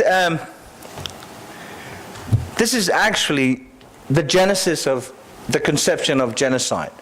And pre-colonial genocides and others, have taken place before the Raphael Lemkin's conception of genocide. And the Genocide Convention adopted in 1948, the day before the Universal Declaration of Human Rights was adopted. A declaration was adopted on the 10th of December, and on the 9th of December, the Genocide Convention was first adopted. And Lemkin was an intellectual force, a lobbyist, considered a madman pushing for this new crime, because Nuremberg trial did not have the crime of barbarity, the crime of vandalism. That was Lemkin's push. So it was like Nuremberg trial was about war crimes and crimes, particularly war crimes. And Lemkin asked, what about mass atrocities and mass crimes committed by racially or biologically defined states, particularly against minorities within that state in peacetime? So he was left so unhappy with the fact that Nuremberg trial did not look at mass atrocities that were committed by a political state against racial, ethnic, religious, and national minorities. So he came up with a new conception, and he succeeded out of his madness as an activist, a legal scholar, in gifting us, all of us, the terminology of genocide and the convention. So let me just read it very quickly, his definition, and then I'll move on to the specific content of Rohingya. This is from his book, Chapter 9, Genocide. By genocide, we mean the destruction of a nation or of an ethnic group. Generally speaking, genocide does not necessarily mean the immediate destruction of a nation, except when accomplished by mass killings of all members of a nation. It is intended rather to signify a coordinated plan of different actions aiming at the destruction of essential foundations of the life of national groups with the aim of annihilating the groups themselves. The objectives of such a plan would be disintegration of the political and social institutions of culture, language, national feelings, religion, and the economic existence of national groups, and the destruction of personal security, liberty, health, dignity, and even the lives of the individuals belonging to such groups. Genocide is directed against the national group as an entity, and the actions involved are directed against individuals, not in their individual capacity, but as members of the national group. So Lemkin's conception is so solid, so elaborate.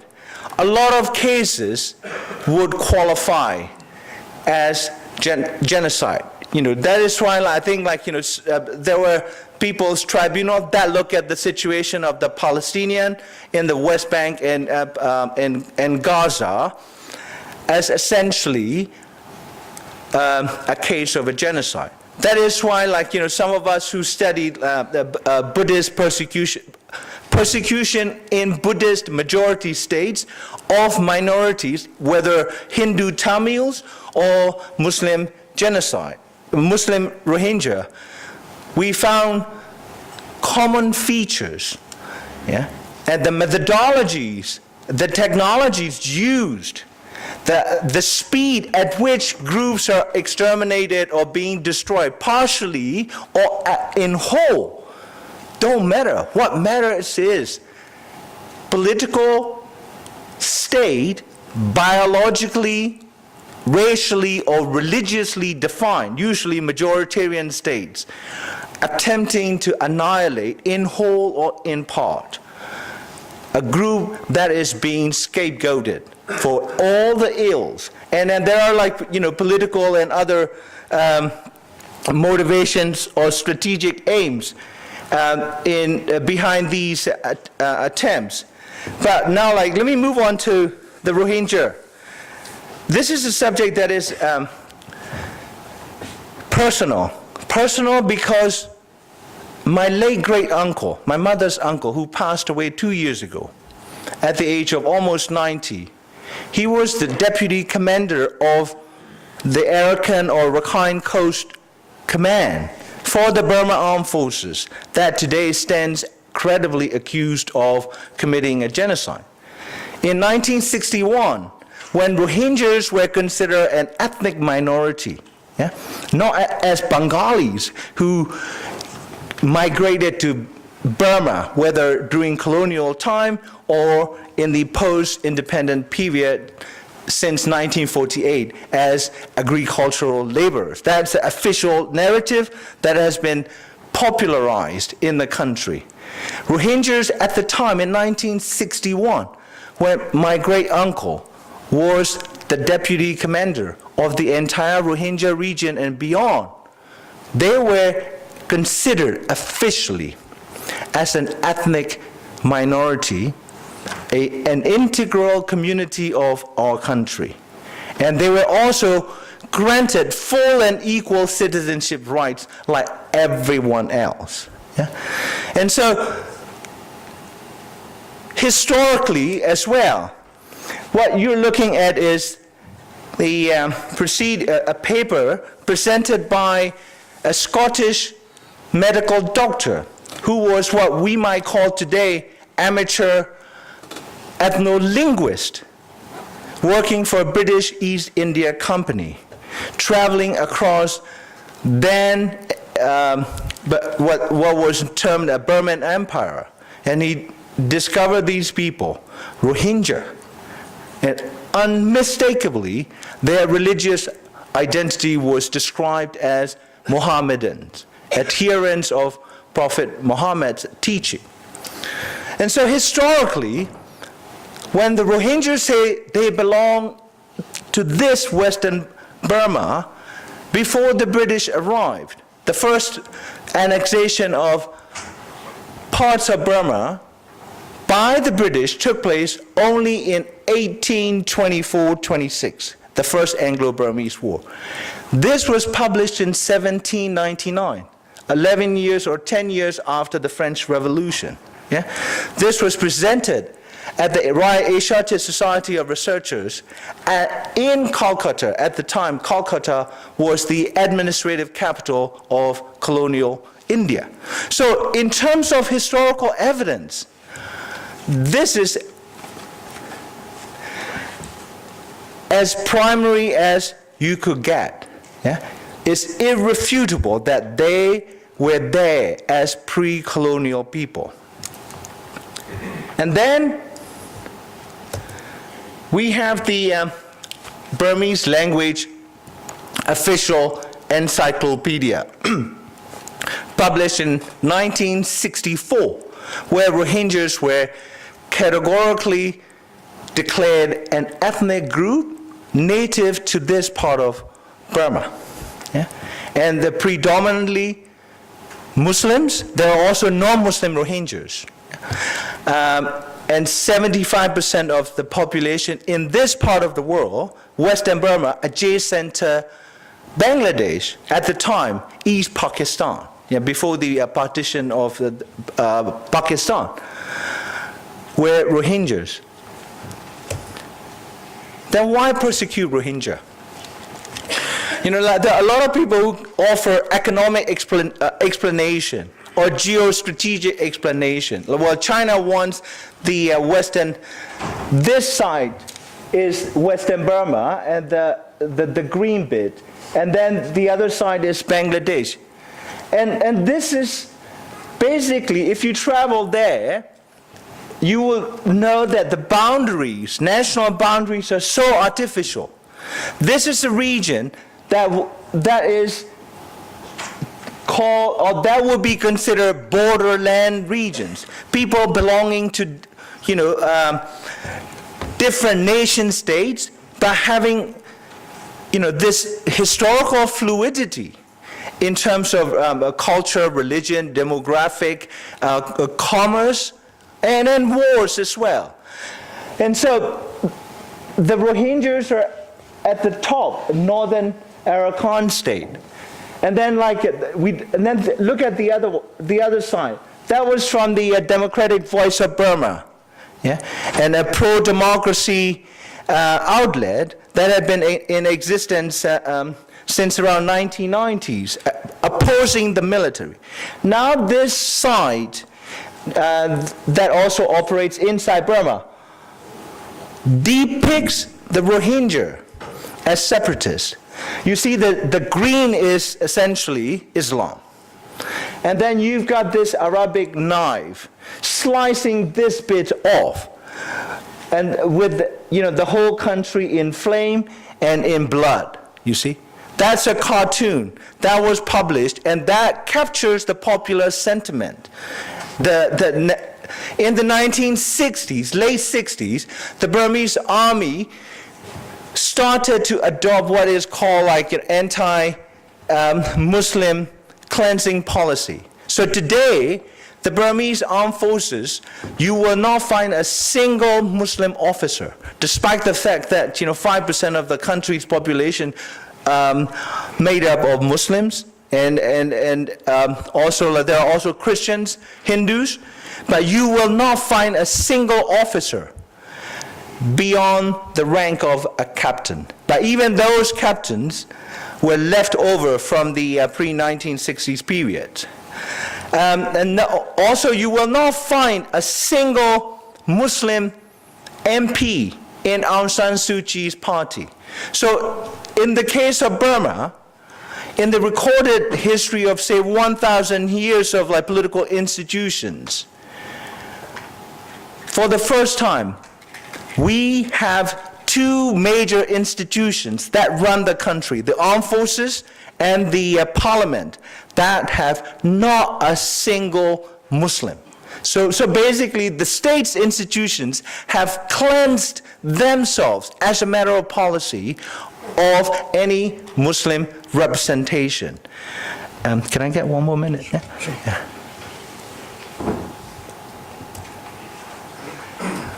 And then the other point I want to make is we have a post-independent state, but we do not have a post-colonial state. Because if you look at the colonial entities such as Burma that was annexed as part of the British India, colonialism was not just simply economic exploitation, as everybody know. It's also racialized apartheid state. The term minority at the time was used to refer to the white minority that controlled the institutions. Today, what we have in Burma, as in Sri Lanka and other places, we inherited racist conceptions of social relations, repressive colonial laws, going back to the 1900s, and so independence for the minorities is essentially release from the clutch of white British minority rule into native majoritarian racist rule by this time by the majority neighbors. And so the other thing that's interesting is, in the case of Rohingya, history became extremely hotly contested. And colonial censuses became the basis for the Burmese nationalists who positioned themselves against British colonialism and British colonial rule. We are resorting to, as authoritative sources, the British colonial censuses to justify what we do to the Rohingya Muslims. So history, knowledge, and now Oxford University Press has commissioned a Luxembourg scholar, French speaker, who denies that Rohingyas exist despite the primary sources, who denies that Rohingya identity has remained, has evolved to absorb like a new migrant. And then finally, I want to make this point relating to the conference. I think that people talk about Islamophobia as political states using as an ideology for nation or state building. I disagree, fundamentally. My last point, yeah, I'll stop. Islamophobia, to me, is the new fascism. One of my advisors, my thesis advisors at Wisconsin, who passed away last year, he was an interrogator, an American interrogator of German SS officers, mid-level and junior SS officers at the end of 1945 in Berlin. He sensitized me when I was looking at my own country's military dictatorship to the issues of fascism, because the military dictatorships based on racism and religious bigotry come very close to what my professor at the time knew personally, German Nazism.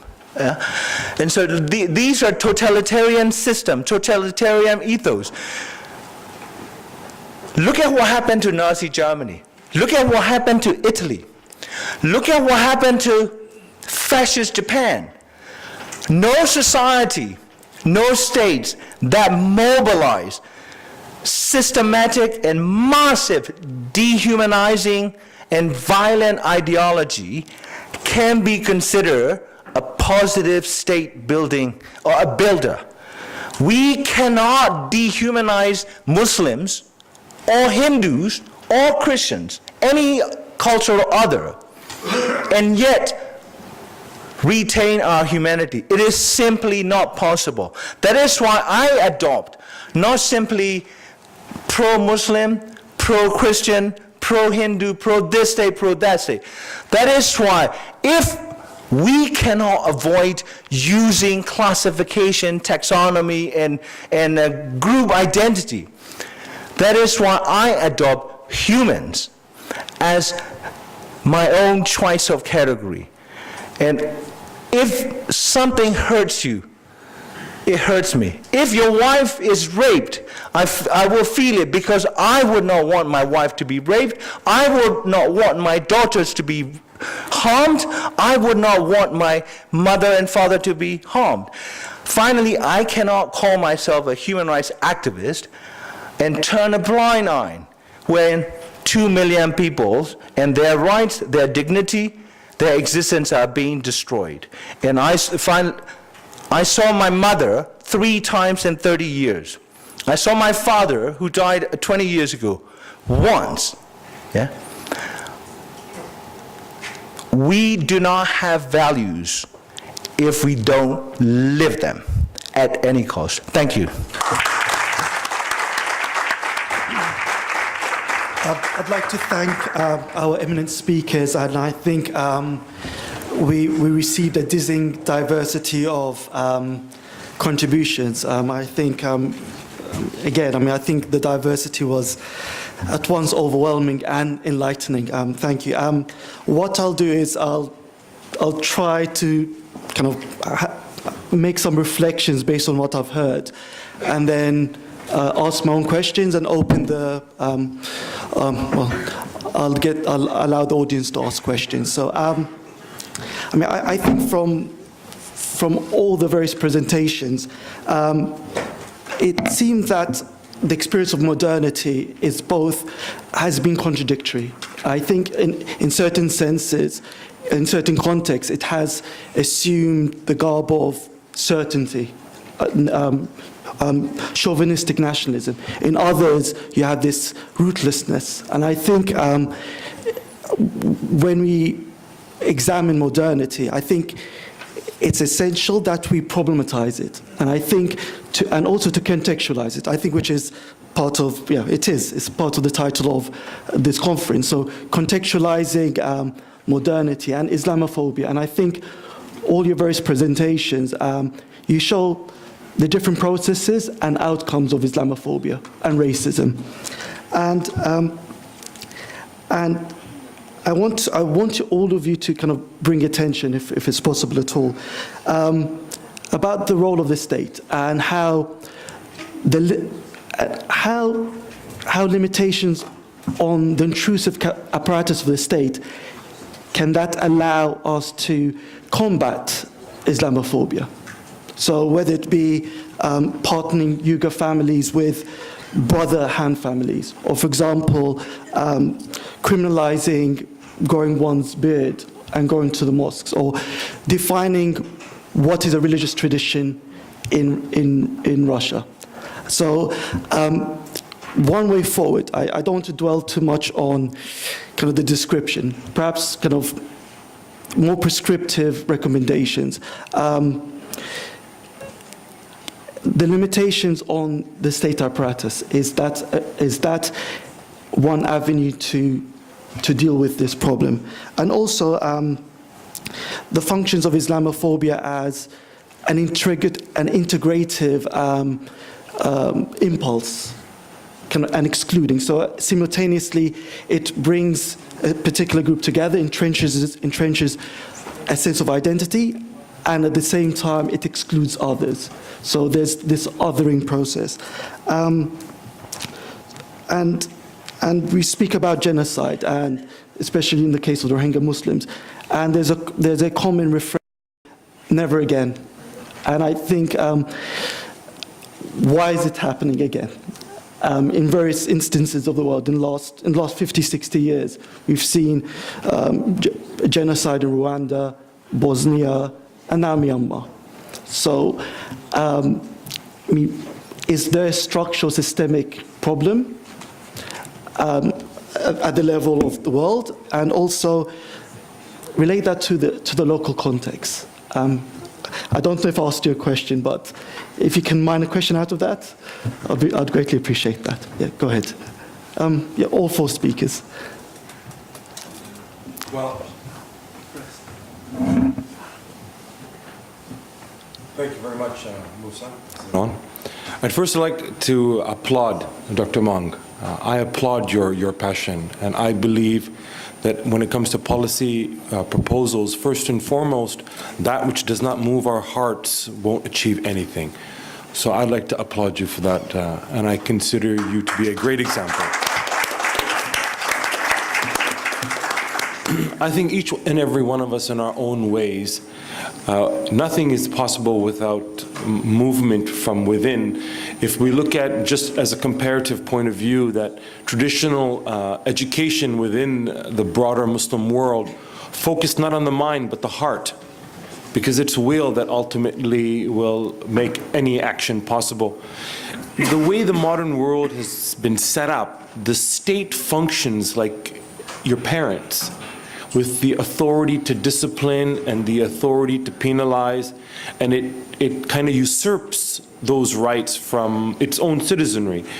Based on a social contract, admittedly, and there are pros and cons to it, but when you have a usurping of people's rights in a state that is exclusionary to the point of demonization, to the point of then brutal genocide, then that's the position, then the world needs to come together.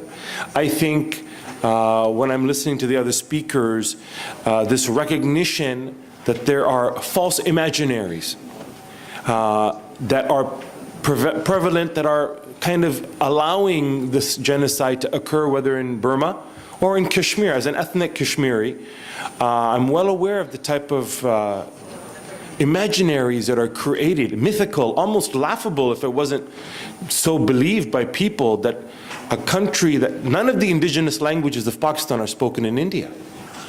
Not Pashto, not Saraiki, not Balochi, not Hindko. So the indigenous languages of the territory that became Pakistan have nothing to do with the areas that became India. But there was this intentional creation of, oh, it was one, these foreign invaders came and brutally separated us, and now we're going to get back. And as Dr. Maung mentioned too about the Rohingya, like, these statistics were new to me, that they were an ethnic minority before. So what changed I would like to know. And I also thought it was very interesting what the professor mentioned, Kaarina, about how the Mufti of Russia was involved in kind of, showcasing the Tatar region as a symbol of coexistence alongside this Islamophobia that is ongoing. So that was also very interesting, and that we can all learn from at the end to take these policy proposals forward and be passionate about these issues. Thank you. I completely agree with you that we need passion and we need analytical analysis of issues. About the constraints of state practices, yesterday Linda sent a message and asked about policy recommendations, and there were 4 actors of 4 levels. There were governments and NGOs, religious organizations, media, individuals. But what I think is also important are the international organizations and governing bodies, which have much influence on things in different countries, hopefully also in Myanmar for Rohingya minority. But in general, I think it's important to try to avoid, or at least recognize, the challenges of or problems in methodological nationalism. You asked about how the state practices are able to impact on defining what is religious tradition in Russia. And one of my points that I have written an article about is that of course, the state have many means to limit religious activity within its borders. But on the other hand, and this is actually something that is very characteristic to modernity and modern world, is the kind of diversity in religious lives. And I think that in contemporary global world, these transnational religious networks, for example, guarantee or enhance this diversity, and therefore I think that nation states and governments are not necessarily able to anymore restrict that kind of diversity with some artificial definitions of national Islam, Islam in Russian Islam, French Islam, and so on. Thank you. Good. Yes. I think, in terms of genocides and other mass atrocities, I think we do not have a system of people. We have a system of states. States are elevated above, conventional ethics and moralities. Because states are essentially, to use Charles Tilly's understanding of states, these are criminal organizations. And I don't say this lightly and out of malice towards those who run these states. I mean, if you look at the 2 important documents, Universal Declaration of Human Rights, both adopted in 1948 out of the ashes of the Second World War and millions of deaths. The 5 permanent members of the Security Council, they have millions of skeletons in their closet.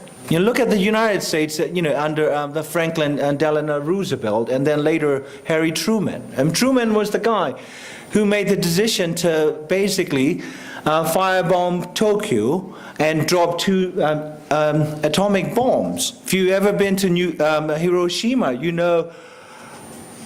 the devastating impact on the entire city, of the atomic bomb. U.S. then also France had colonies. In 1945, when the war ended, Britain also had colonies. So you see, these leading, quote-unquote, liberal, victorious states that push for essentially the American, individualistic, liberal conceptions of human rights. They themselves did not mean it. In the U.S., you had civil rights movement well into 1960s, and then even today, Black Lives Matter.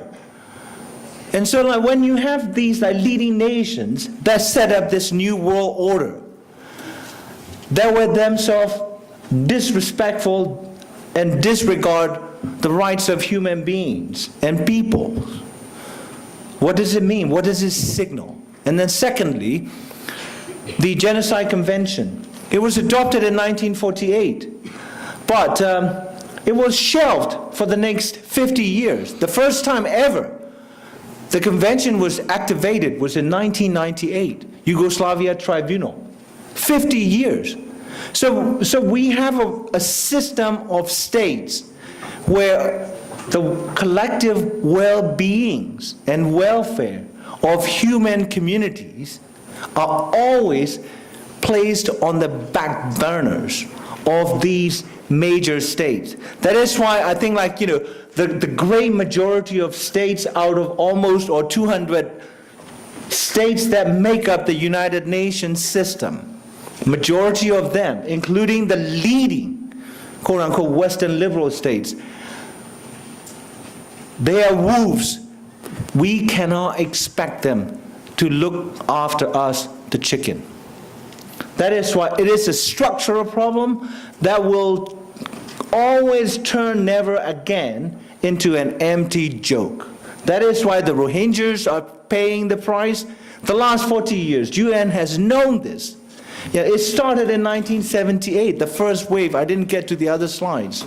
40 years of knowledge compiled by the UN agency. The United Nations has known this. The same way Britain and America knew what the Nazis were doing to the Jews at Auschwitz and other places. There is a book that was published by the Polish resistance. It was a report brought out by the Polish resistance in 1942-43, saying that it's entitled, "London has been informed of what was happening in the Nazi concentration camps, and no one lifted a finger until their interests were threatened." So we have the same situation. Rohingyas will not be the last.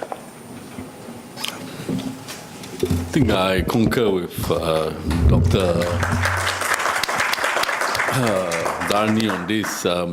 Right after the Gujarat riots, Narendra Modi was actually banned he could not get a visa to go to America. And then after he was elected, he was hosted to a rock concert-like event in New York and a few other cities in the US. So someone who was a rogue figure overnight, because of state interest, became a statesman who celebrated and accepted by the state.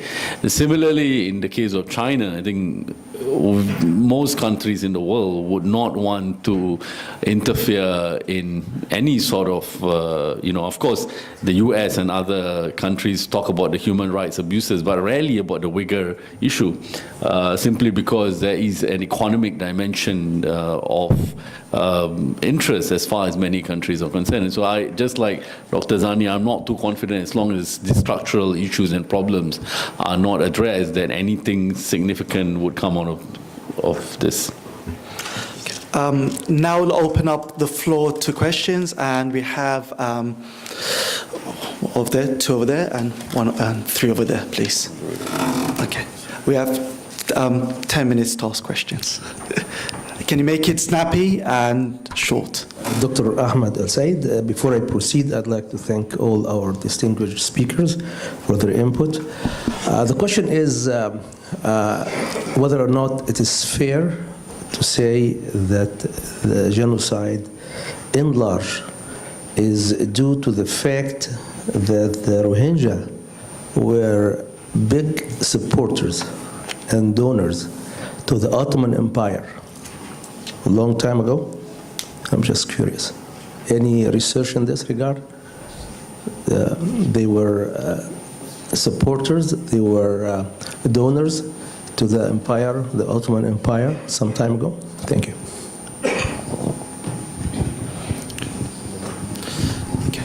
So after Fareed, Dr. Sama Sayed, and there was a young lady there. We have to keep it short. I apologize. My apologies.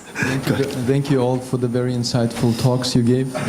I got just one very short comment. It's a minor disagreement, but I think a crucial one. I think never again was meant very seriously, but I doubt that we all got the message.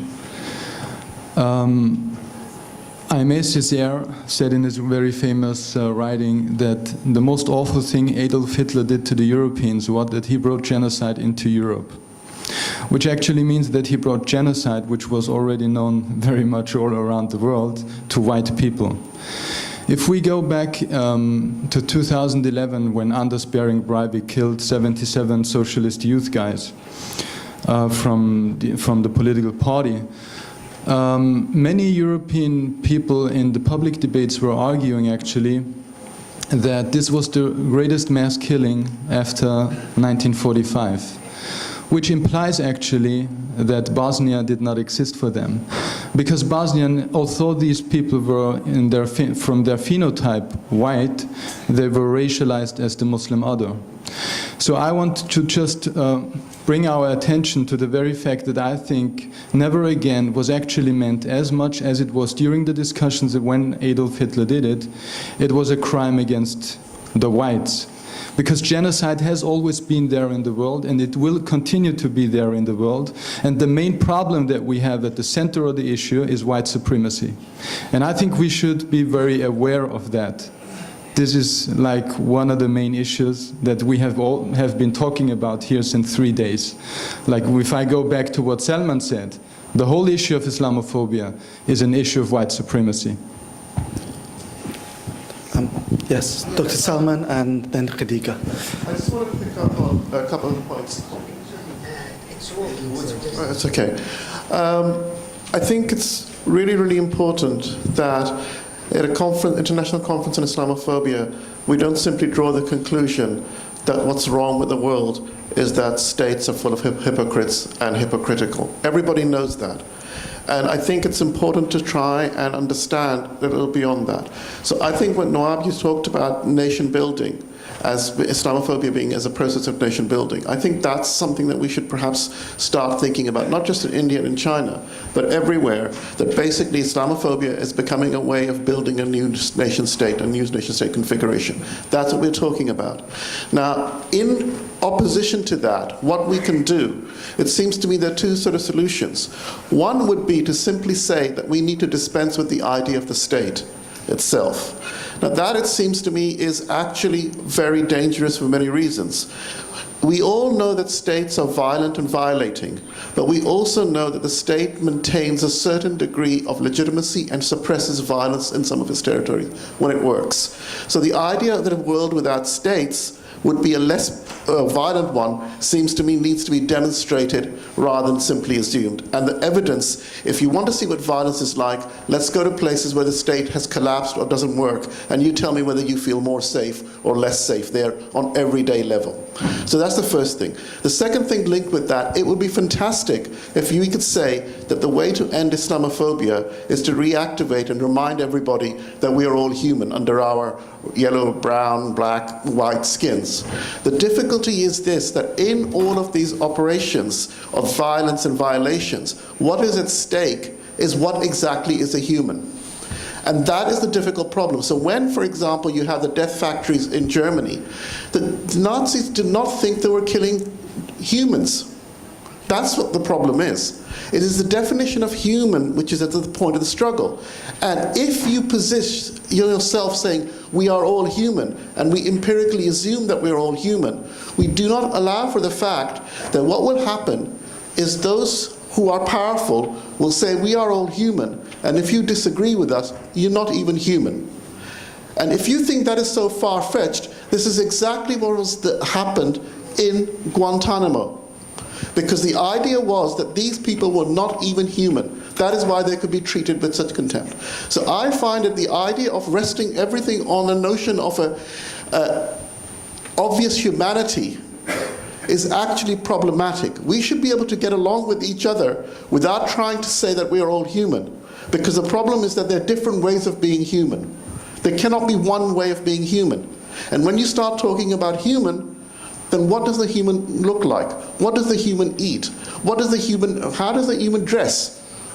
So it seems to me that we need to recognize that if we're going to see Islamophobia, we have to understand it as a political problem of the first magnitude, which is about building the nation in the wake of the crisis of white supremacy, which was a global phenomenon. The template for what a state looked like was produced through white supremacy. And when that model begins to crack, and the reason why I would say Islam is one of the factors that makes Islam so kind of threatening is because of the transnationality of Islam. And all these attempts at nation building are about closing the nation space. And the point that they all rest upon is that the Muslims escape easy capture within one state. So as Muslims, we should be very wary of any attempt to contain us in one state. And we should recognize that what we want is new kinds of states which are able to deal with the fact of transnationality, which are not so tight in their borders. That's what the project should be, rather than trying to get rid of states or trying to rest upon the idea of a human. We will all become human the day we are invaded by Martians. Until then, I think we will not be able to become human. Okay, Khadija, last question, and then if you can quickly answer, and then we'll go for lunch. I'm sure we're all waiting for that. Guys? First of all, thank you for Dr. Maung for his very heartfelt reminder to always remember to speak with passion when talking about issues. Just to further expand to what Dr.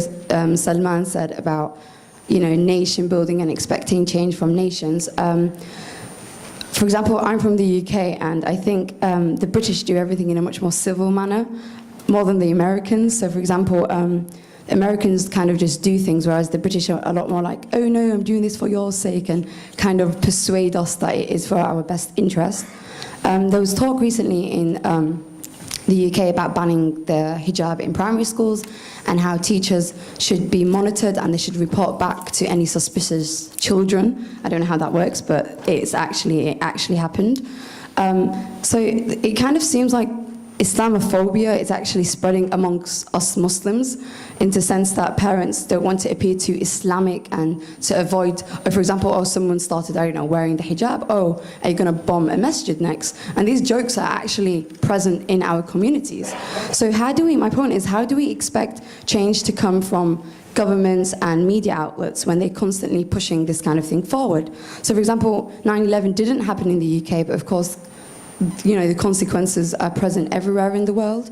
So, for example, in the UK, we have the EDL, which is the English Defence League, and they're combating, their aim is to combat terrorism and Islamic extremism, where in fact they're just plain Islamophobes, and it's quite simple as that. So, and it's quite interesting because they constantly have the mantra of, oh yeah, no, we don't have a problem with Muslims, my neighbour's Muslim, somehow that fixes everything. So the question is to whoever wants to answer or comment, why is there such blurred lines around Islamophobia? And is it a fight on terror or fight on Islam? Because it's kind of becoming normal even amongst us Muslims. So yeah, just these talks on combating Islamic extremism is kind of also rubbing off on Muslims. Thank you. Thank you. You can answer whichever questions you choose to. Just two questions briefly. One on the Rohingya support for Ottoman Empire. I think it was, so far back in the past, it doesn't really have any material impact on what is happening in terms of how the Burmese state or the public rationalize their persecution of the Rohingya.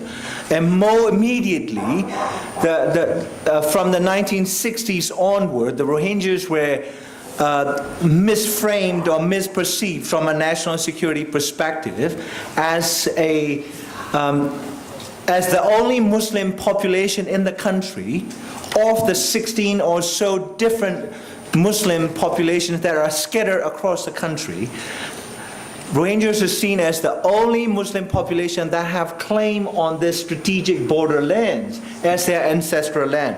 Therefore, they were portrayed, as a potential proxy that could be mobilized by the then adjacent East Pakistani Bengali people. So, on my response to a professor from University of Leeds, I think there is a problem of dismissing the need to universal notion of humans, because we are sandwiched between groups that build silos as matters of, say, like resistance, based on our identities, group identities, most immediate identities, and those state structures. So what it comes down to is, who do we think as our, solidarity forces? If we think that states are fundamentally violent and violating of human well-being and welfare, then we need to, attempt to influence the states so that the states behave as essentially representatives of humans as opposed to economic, military, industrial complexes?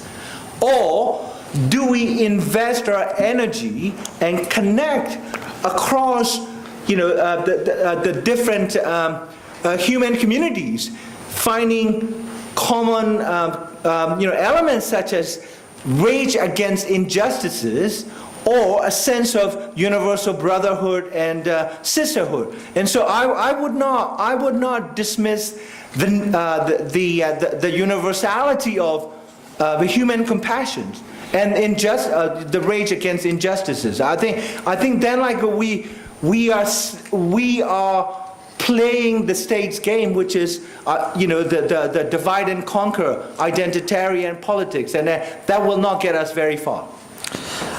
Each speaker has 1 minute to answer quickly. Thank you. If I may just add with regards to your remark, I think CVE has been used by states as part of social engineering.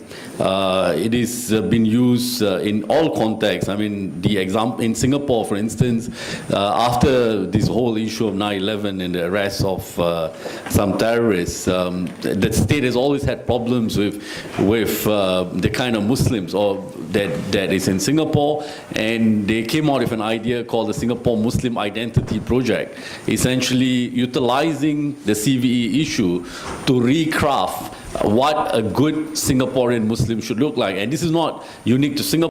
We see it with the example of how China utilizes CVE to deal with the Rohingya, with the Uyghur, and how India also utilizes the issue of terrorism basically to achieve its own state objectives. So this is across the board in all countries, not just in the UK or Europe.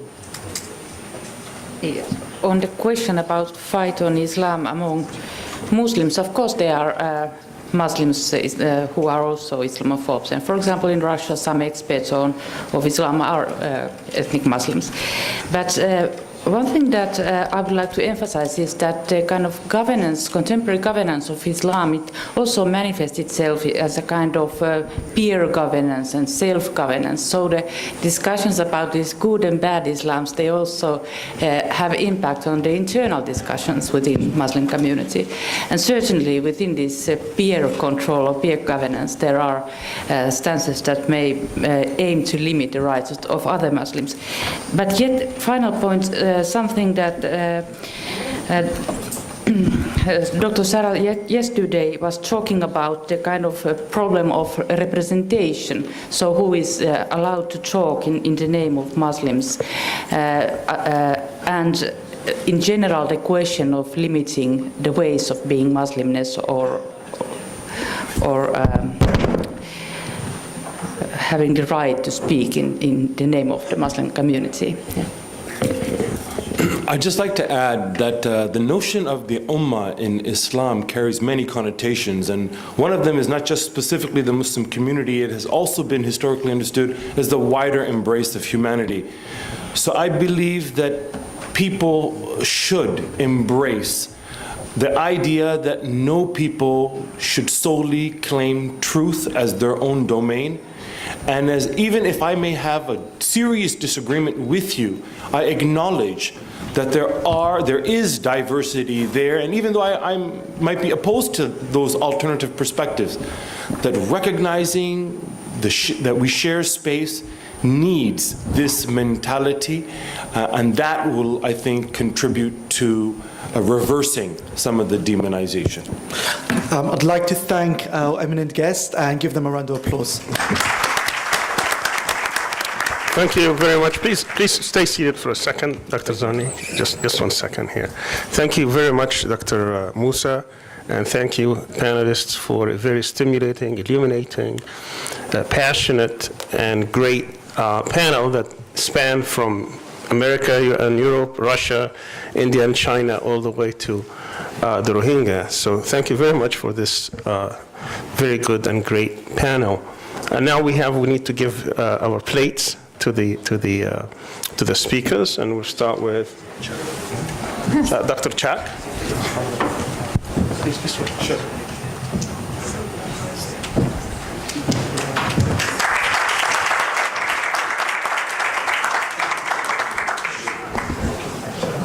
Next,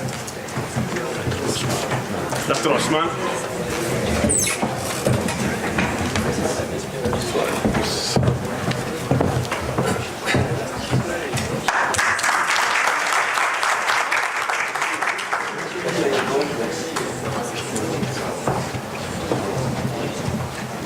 Dr. Kaarina.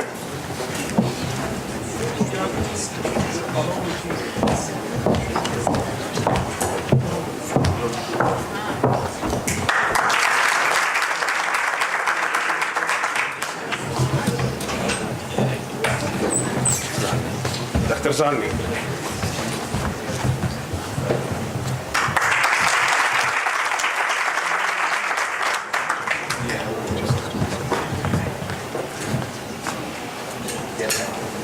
Dr. Moussa.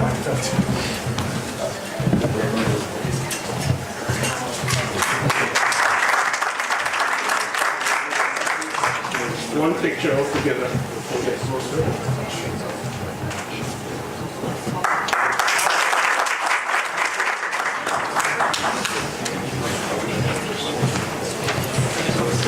We're going to get a 15-minute break, and after that, we're going to have the last session before the final session. And with that, we'll have Dr. Ravza Kavakchi Khan, who is an MP and the vice chairman of AK Party for Human Rights, as well as the last 3 speakers on Islamophobia used as a tool for foreign policy, with Drs. Ramon, Dr. Hatem Bazian, and Dr. Mazen Qumsiya. See you in 15 minutes, which will be around 12:05.